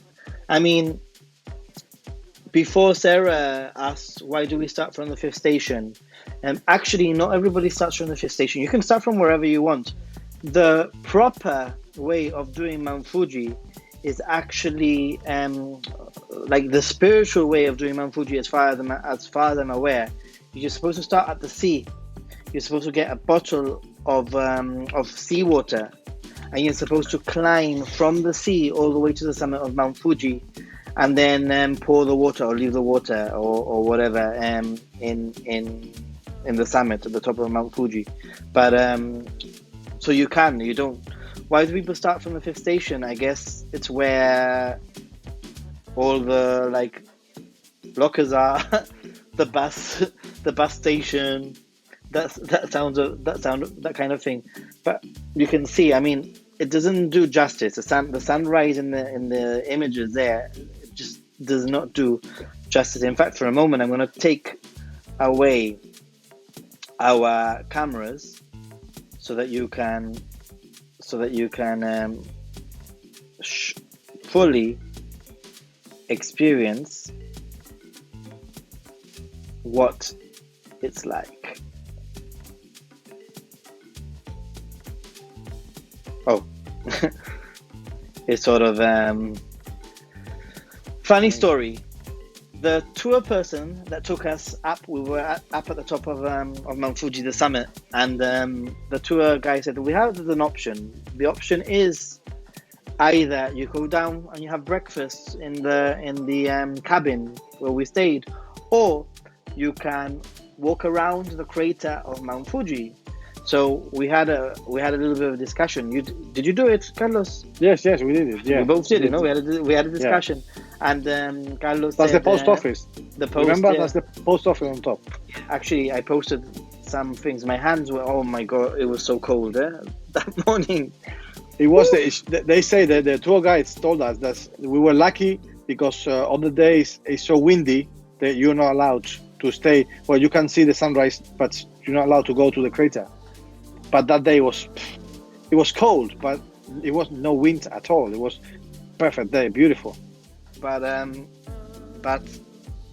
he said you can go around the crater of Mount Fuji, or you can go back and have breakfast. So we discussed it. We said we're up here, once in a lifetime sort of thing. Let's do the around the crater. Now, little did I know was that around the crater there are, I think there's something like 7 peaks. Yeah.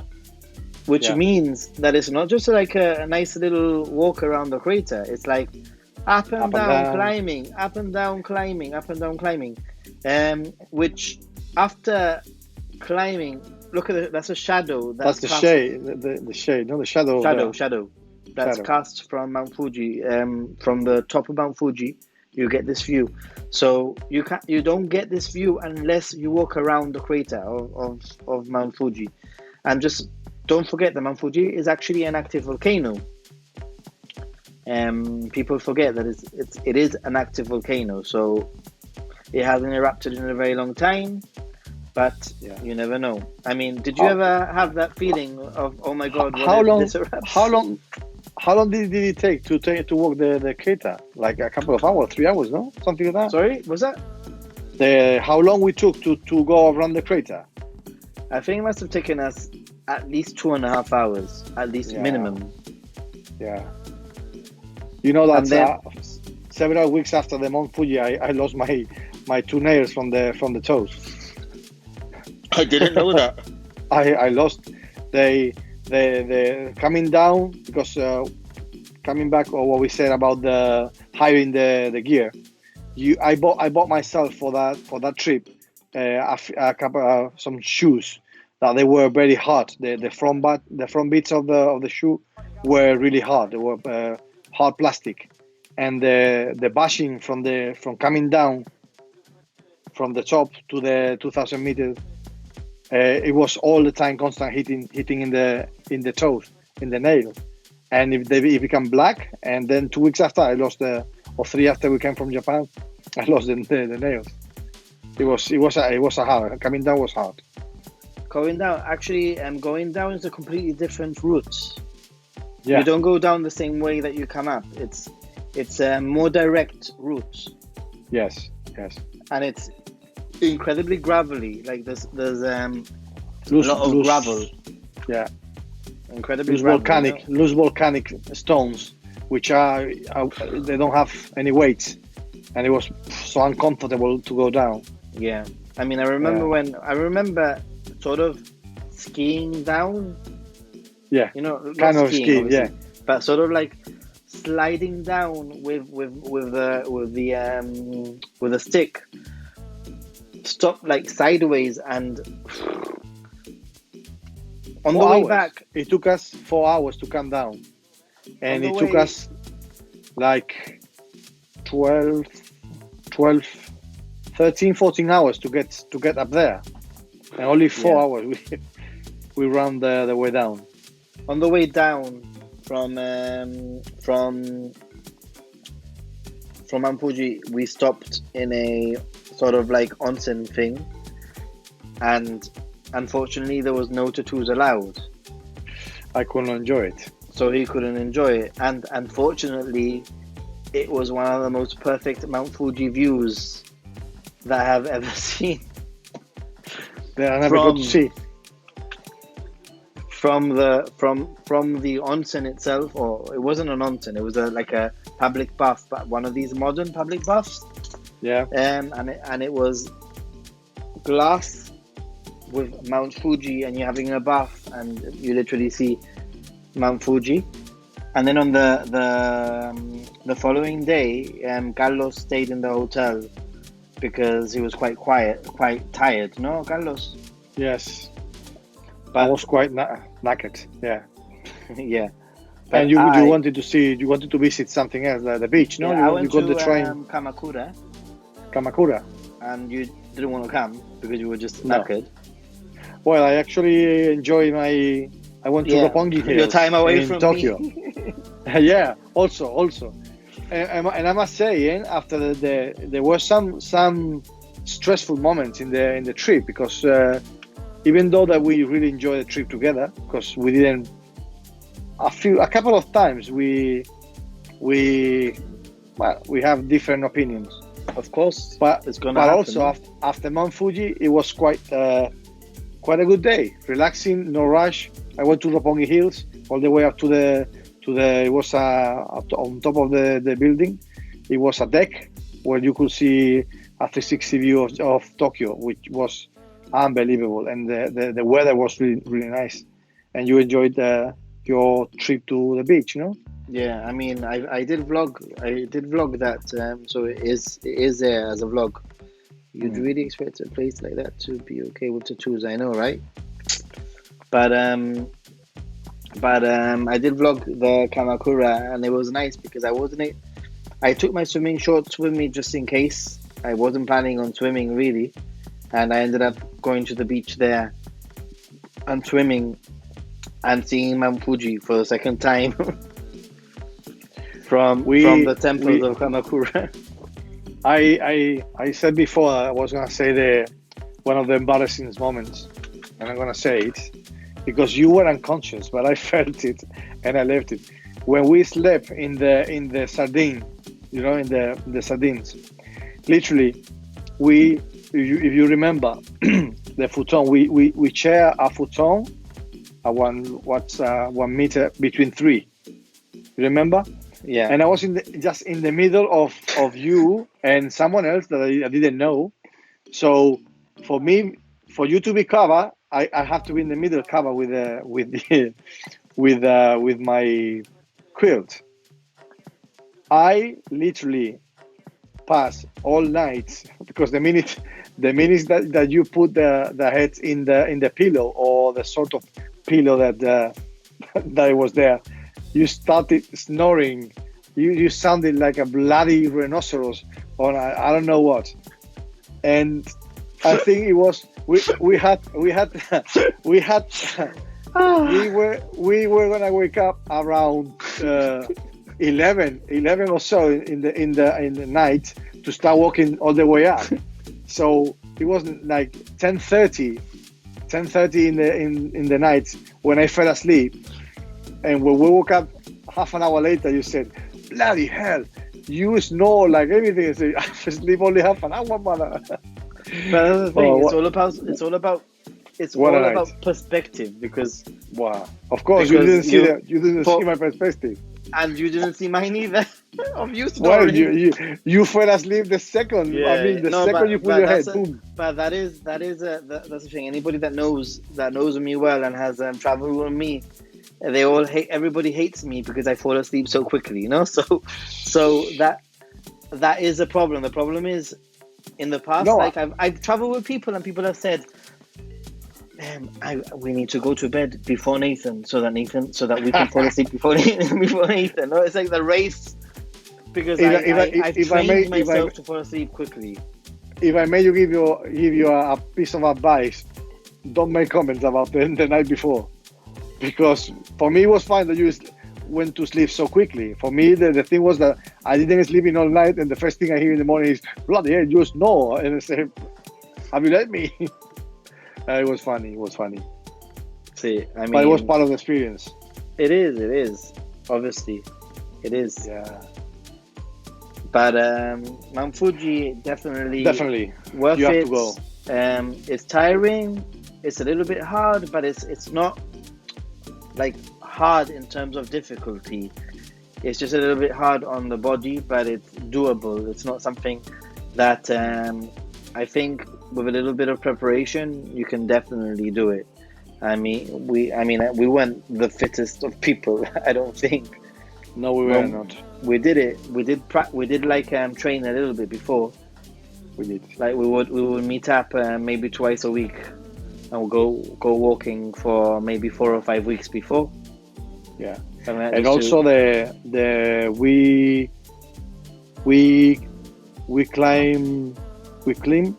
we went up Mount Fuji on the 29th. So we were in Japan like 2 weeks, and those 2 weeks were tough because we were walking 20-25 kilometers a day and more, yeah. Very, very hot. We slimmed down. We got we got ready for Mount Fuji. That's the thing. No, I think it's a must. If you have the time, you should go up. You need the time, and also you need the time to probably rest the day extra. Mount Fuji is probably 3 days out of your itinerary, out of your itinerary. 2 days of climbing and 1 day of recovering, really, no? In fact, so it is worth doing, but you need to be very strategic also where you put it in your trip, because if you put it in the wrong place, then you might be screwed. Not really. We put it at the end of the trip, which had its advantages, but the disadvantage was definitely that we were really tired after 2 weeks of non-stop traveling and walking, no? So that's a disadvantage. However, I'm glad I did it. Would I do it again? Were the right people? Yes. On my own? No. The person that the guide, there was a woman, a trans person, no? I can't remember. There was a person that was our guide. All right. And that person, when we were on the way down, right? She was on the way up again with another group. And it was like the 4th time that she'd done it that day. They talk about fitness, eh? They were climbing nearly every day, like 300 times a year. They were doing 300 times. No, the 2 months that they can climb, they were doing it nearly every day. The 3 guys, I think, like we were accompanied by 3 guys, and 2 of them they were company people up. Jeremy says that you should carry earplugs with you. However, normally I carry earplugs for people. Normally, very considerate. In fact, my next guest is gonna be Sarah, who's been in the chat. I don't know if she's still around. Was there any sleep talking? I think she's still around. But my next guest is going to be Sarah, and we're going to be talking about what it's like to travel with children, because I did actually travel with Sarah and her 2 kids around Japan 2 years ago now. And I usually carry earplugs with me. Could you tell us the company that we use for Mount Fuji? What was the company we used for Mount Fuji? I think it's called... They were called Wheeler Travel. Wheeler Travel. Wheeler. You can... Maybe you can. You need to book in advance. Actually, you know what, Nick? I'm gonna say this, Nick. If you're gonna go, do it this year, because if you can travel, because he's in Japan now. So he what can. They're in lockdown as well. They're in lockdown as well, no? But Japan is not as right, locked that's down. true. But what I'm saying is there's not going to be tourists. as many tourists. So it's probably the best time to do it would be this year. Yeah. You take away all the gaijins, all the travelers. Probably you're gonna take away at least 15% or more of travelers. And So- also they will. I will think they will give special prices for the people, so they go, because the business is gonna be tight this year with all this time not having business. So here in around outside Gibraltar and Spain, they're planning on activating the economy by giving away big discounts in holiday places. So I think that will happen nearly all around the world. Not sure, but yeah, Nick, you have to go. You have to go this year or any year, but it's definitely. And vlog it, Nick. I haven't done a vlog in ages, man. What's going on? He's got some good vlogs in the past. Some really good nice onsens that Yeah. I will one day go to. But at the moment, I do have my flights for Japan in July, although it's very unlikely that it's going to happen, unfortunately. Are you waiting to the company to contact you? Yeah, basically. Nothing has been cancelled by them. So British Airways hasn't cancelled any flights yet. So, but at the moment, Japan isn't allowing any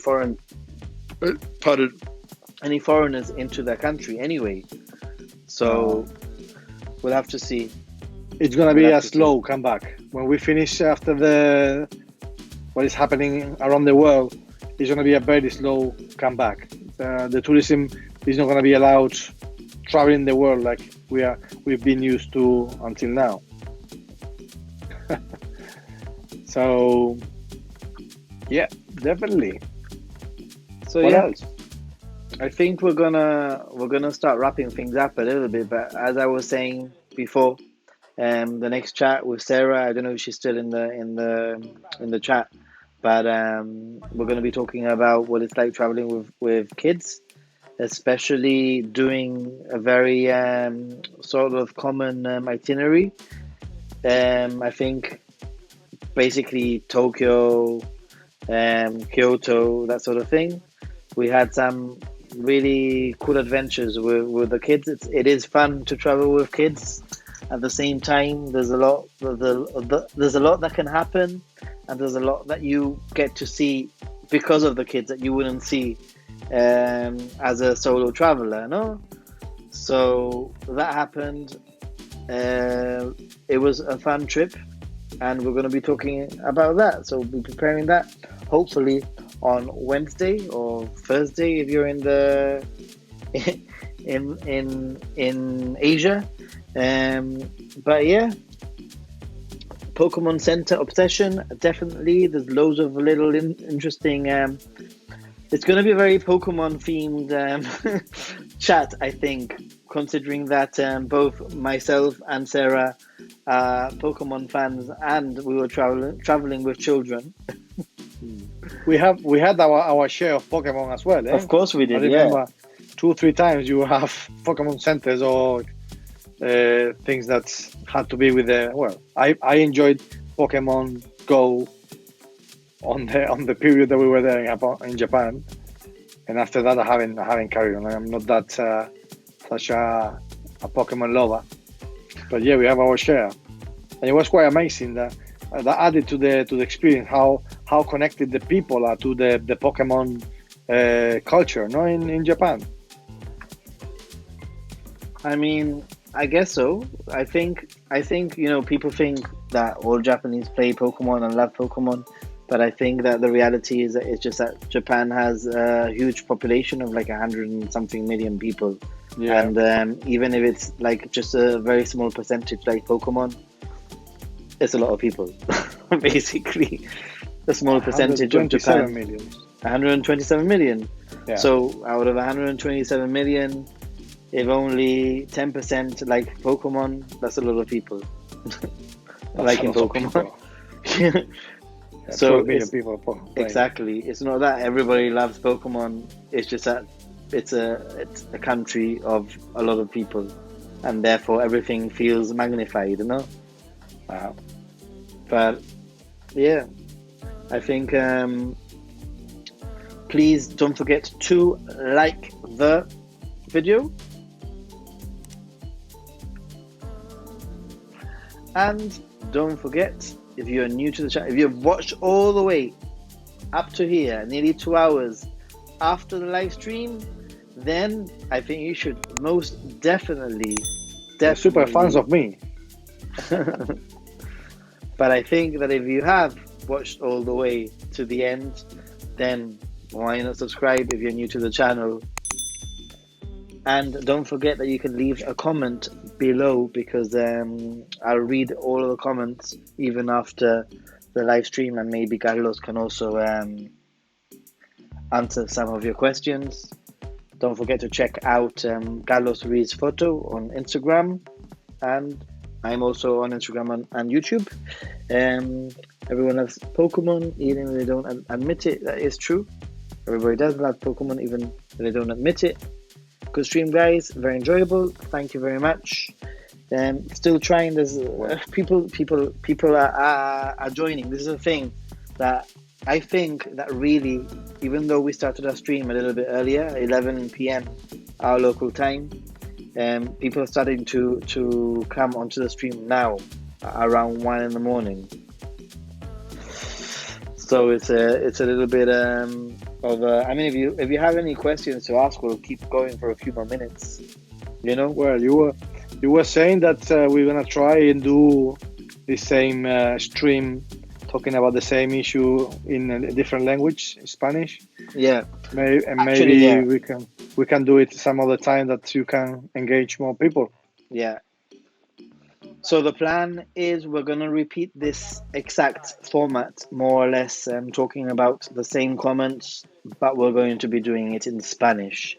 Así que si estás viendo este vídeo y hablas español, podemos hacerlo todo otra vez, pero en castellano, en español. Si quieres verlo en español, entonces dale un like, no se te olvide, y la campanita y todo eso.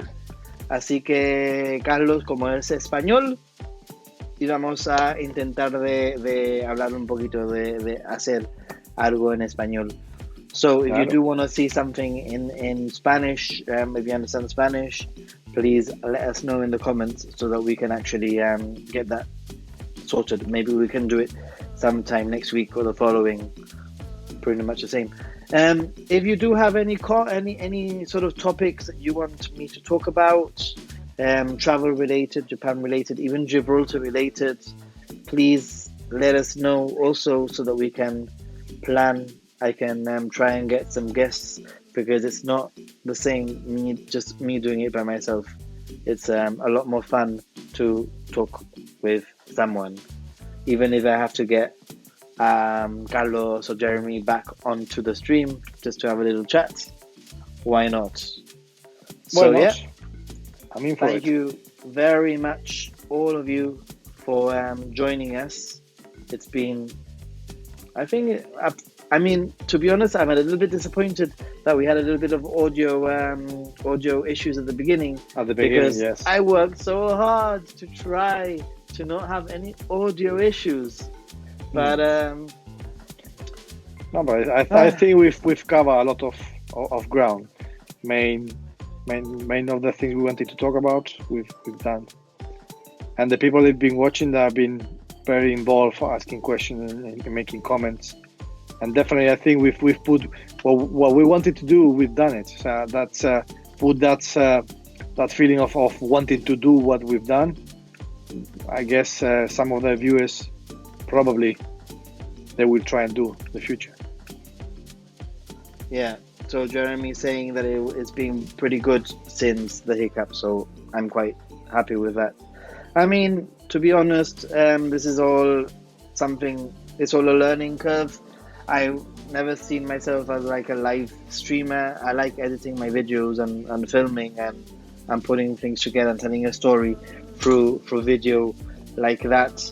But we're in different times now, so I wanted to do something a little bit different, and I think that that it's gone quite well, considering that this is really the second sort of stream that I've had, and I'm very happy, and I'm looking for, actually it's enjoyable to have these conversations with people. I know that hey, Andy Stabs is in the house just as we're finishing. You see, this is what happens.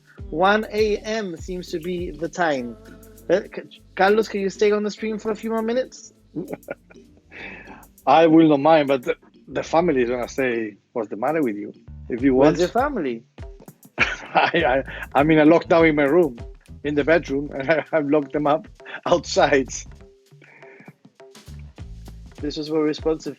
Andy, basically we've been talking. Andy, what time is a good time for the stream? You tell us. You're in Australia, right? Andy is one of my viewers. Hello, he lives Andy. in Australia, and I actually met him in Japan. We were chatting, and we sort of arranged to talk to each other, to meet up with one another, and we met up in Yokohama in Japan, which was pretty cool. It's 9 a.m. 9 there. a.m. It's 1 in the morning, which sort of my theory has been, I'm trying to find the right time for the stream. Europe is a little bit of a weird sort of place, because a lot of my viewers live in Asia or live in the South States. America, or South America. So that's the thing. It's a little bit hard, but just a little overview. We'll finish off with an overview. We're gonna have to finish, unfortunately, Andy, but it's really cool that you're here. We've spoken about a little trip. Maybe you can catch it in like catch up sort of thing. We've spoken about Fukuoka, Kyushu, Nagasaki, the Peace Park, Untitled Onsen, which is one of my favorite onsens I've been to, Kumamoto, Yakushima, and then we ended up talking about Mount Fuji and climbing Mount Fuji. So if you are interested in any of those things, you might want to go back and catch it. And if you do want to write any comments, then I'll reply to them later. But it has been fun. I mean, I can stay on the stream a little bit longer. If you need to go, Carlos, I could stay on. Okay, but then I'm gonna say thank you for your nice comments. Thank you for having me here. And anytime you want a hand, just give me a shout. Well, Carlos, it's been super nice having you on here, and we'll be doing this again for sure. We'll be doing a little bit more content in Spanish, so that we can communicate in a different language, and hopefully some of my Spanish-speaking viewers will be able to join in, and maybe some of your Spanish friends will be able to also join in and chat. No, of course, we'll try. So super cool having you.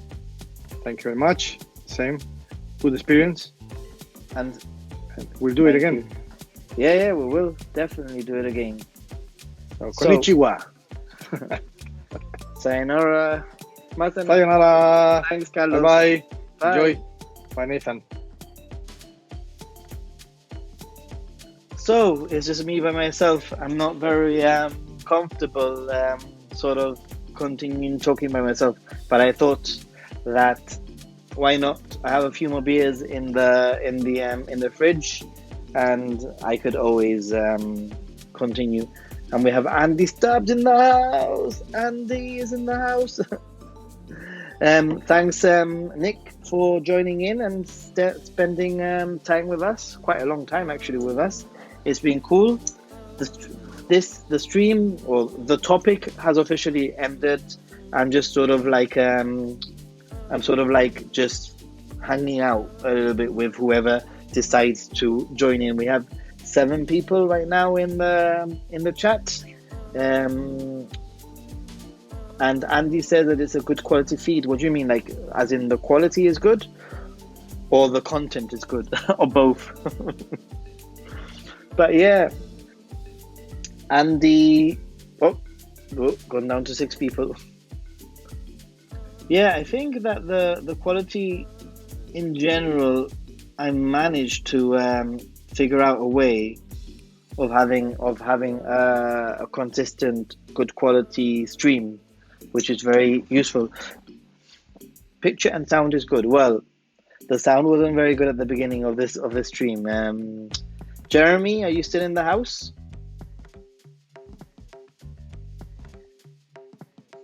Jeremy, if you want to join the stream, you're more than happy to call me on Skype. I'll pop you on here as a random extra guest.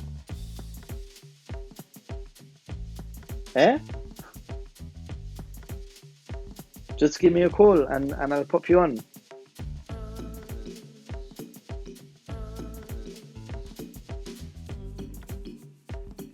Oops, what have I done? I've just deleted. So yeah, Andy, how are things? The lag time is much better than the other day too. Thank you. Jeremy says no. I understand, but I think that it's all about practice, right, Andy? I'm not used to live streaming. I'm not the pro that Drew is.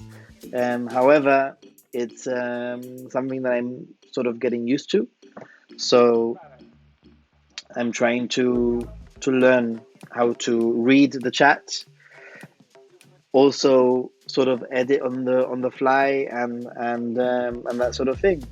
So yeah, Andy, have you ever been to Kyushu? Have you traveled around Kyushu before?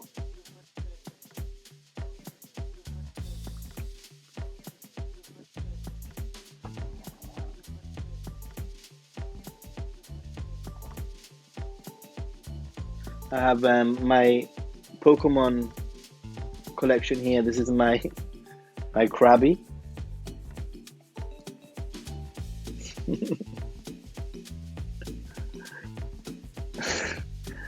And my monkey.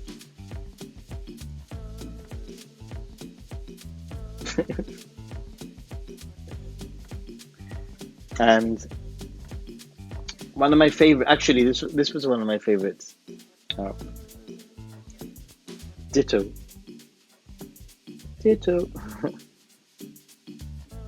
Yeah, to be honest, I don't normally have these plushies out here. I just put them there because I thought it would be nice, sort of decoration, right? But yeah, there was a big storm earlier on with lightning and thunder and loads of rain.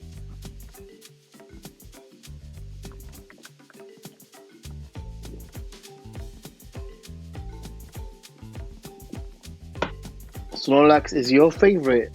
Well, Snorlax. Actually, Jeremy, I've got a really interesting one here. Where is it? Where are you? I have a really interesting one. Let's see if you can tell me what it is. Did I find it?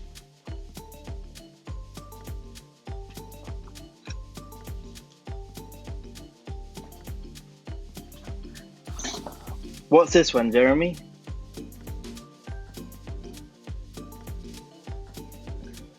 Great night, Nathan. You're welcome, Carlos. Antonio Ruiz Diaz, full name.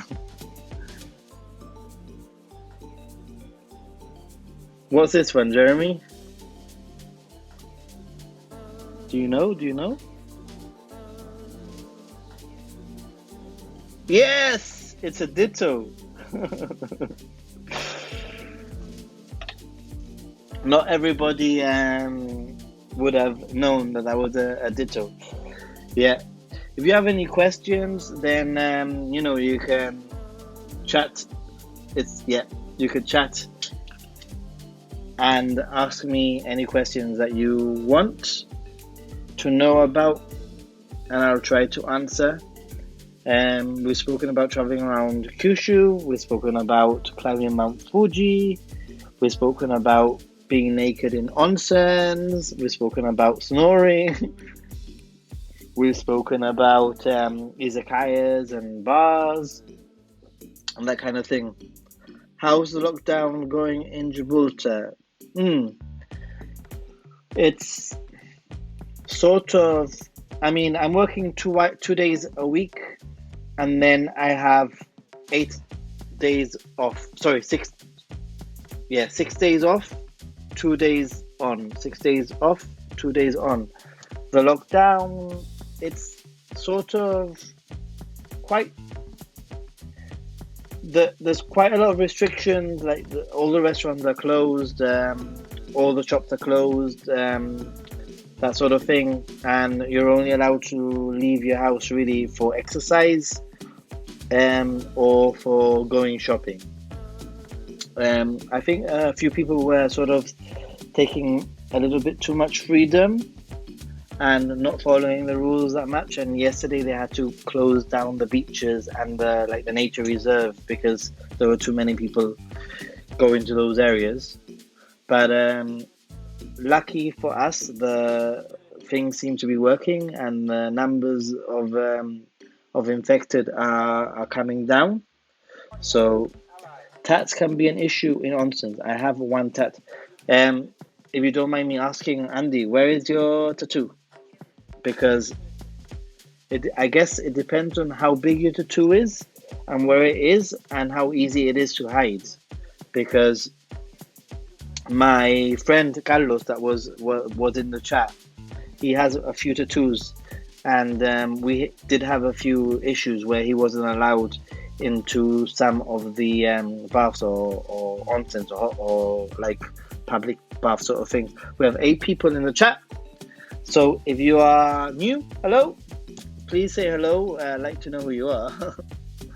But yeah, my friend Carlos, who's been my guest in this chat, he has a few tattoos, and it was a little bit difficult to at times, especially some of hotels. They have like a onsen or a bath at the top or at the bottom, and he wasn't able to go in. There was a point where we tried to hide the tattoos with some like makeup, but the makeup was too obvious. It was just too obvious, I think.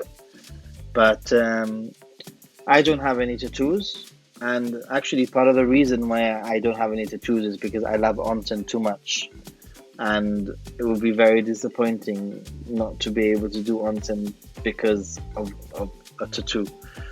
So yeah, but tattoos can definitely be an issue.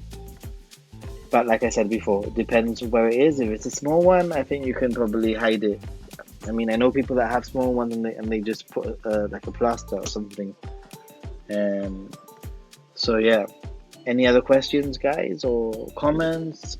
If you've been to Kyushu, if you traveled around Kyushu, let me know, and I'll be able to answer some of your questions. But Kyushu is a really cool part of Japan, the South Island. It's a lot more relaxing, a lot less stressful than Honshu. I got some body color patches. It worked most of the time. By tat, your tat isn't that big. Well, if it isn't that big and you have some body patches, then excellent, you know. I mean, I think Japan is changing, and I think people are sort of moments with Nick. You're still in the chat. It says, I got yeah, it really depends on the onsen you go to. Definitely. I think it's a little bit strange because I am the kind of person that I like to follow the rules. It's one of the reasons that I like Japan. I like rules. I like fairness and people sort of being treated the same. And one of the things that I hate is if somebody tries to bend the rules. And I know that in the past I've met foreigners in onsens that are not supposed to be there because they have a tattoo, and I've randomly met them. It's not like I've actually like traveled with them, and they've told me, like sort of like proudly told me, oh, I'm in the onsen. If I'm told off, I'll leave the onsen. But that's not the point, man. You know, like there's two things. You can ask if there's no tattoo policy, and you ask, and the person says you're allowed in unless somebody complains. That's one thing. But don't try to sort of like bend the rules by going in and sort of, I'll go in as long as I'm not told off. I don't know, it's just something that really, really annoys me. Like, I always ask, and usually people are nice, you know, and they'll say, look, if nobody, I mean, I don't have to choose, but you know what I mean. Yeah, I think so, Andy. Yeah, definitely. In fact, I want to do another video in the future. I traveled around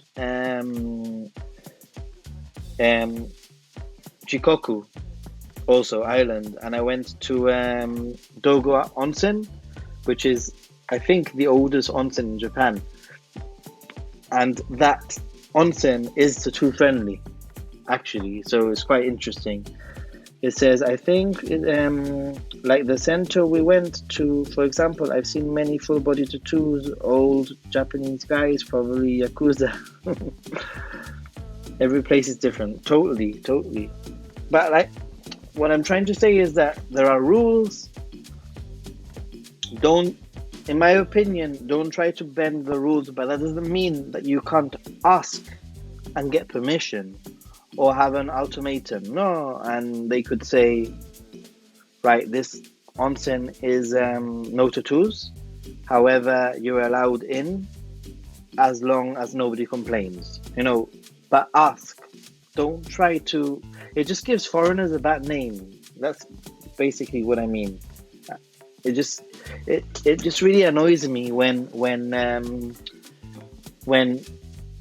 somebody gives a foreigner a bad name because they're just being rude and not following rules. I don't know, just my opinion, I guess. But yeah, that center we went to, Mia, I had been chatting with Nick through, I think, Instagram or YouTube or whatever, and we never coincided to sort of meet up. And I was in Kyoto last summer, and he's a student there, so he's kind of quite busy. And he said that he knew of a nice like local sento, and a sento is like a bathhouse instead of an onsen. It's a bathhouse, and he took me. We met up in this sento, and it was a pretty cool center. I actually put it down on my pinned it on my Google Maps so I don't forget it, because it was really kind of retro. I liked it, so I'm glad that Nick was able to show me that place, because it's the kind of place that I will go back to. The ones at hotels are okay if you have a tat. I never had a problem. I get your point. Here is my view on it.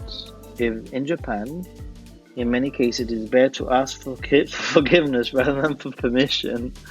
Many of my Japanese friends and professors even tell me this. Obviously, only for small things.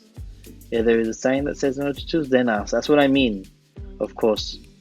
If you don't see a sign, don't ask and just go. I agree, totally. What I'm saying is that if there's a sign saying no tattoos, ask. And probably they'll say go in until somebody complains, or if somebody says something you might have to leave, But if there isn't a sign, don't go out of your way to find out the rules either. If it's not clear, then it's their bad, Really, definitely agree. But I like that. It's easier to ask for forgiveness rather than for permission. Yeah, probably. It's 1:21 a.m. here. So yeah, as I was saying earlier, we're going to be doing another chat on Wednesday, hopefully, about traveling with children. Quite interesting to travel with kids in Japan. There's a lot of things to do, surprisingly, that are kid friendly, and it's definitely a lot of people are scared of traveling with kids, and Japan is definitely kid friendly. But I think that I'm going to leave it there. It's been a good stream. Thank you very much for everybody who has joined in and everybody who's still in the chat. But I think it's time to say goodbye. And I agree, Andy, I think, and I agree with you. I am definitely having withdrawal symptoms from traveling because of all this that's going on in the world. I don't know when, I don't know where, I don't know how I'm going to get anywhere, but definitely withdrawal symptoms is the reason why I've started doing a little bit of live streaming, obviously, because I can't travel. So, anyway, guys, good night, and see you soon. Bye.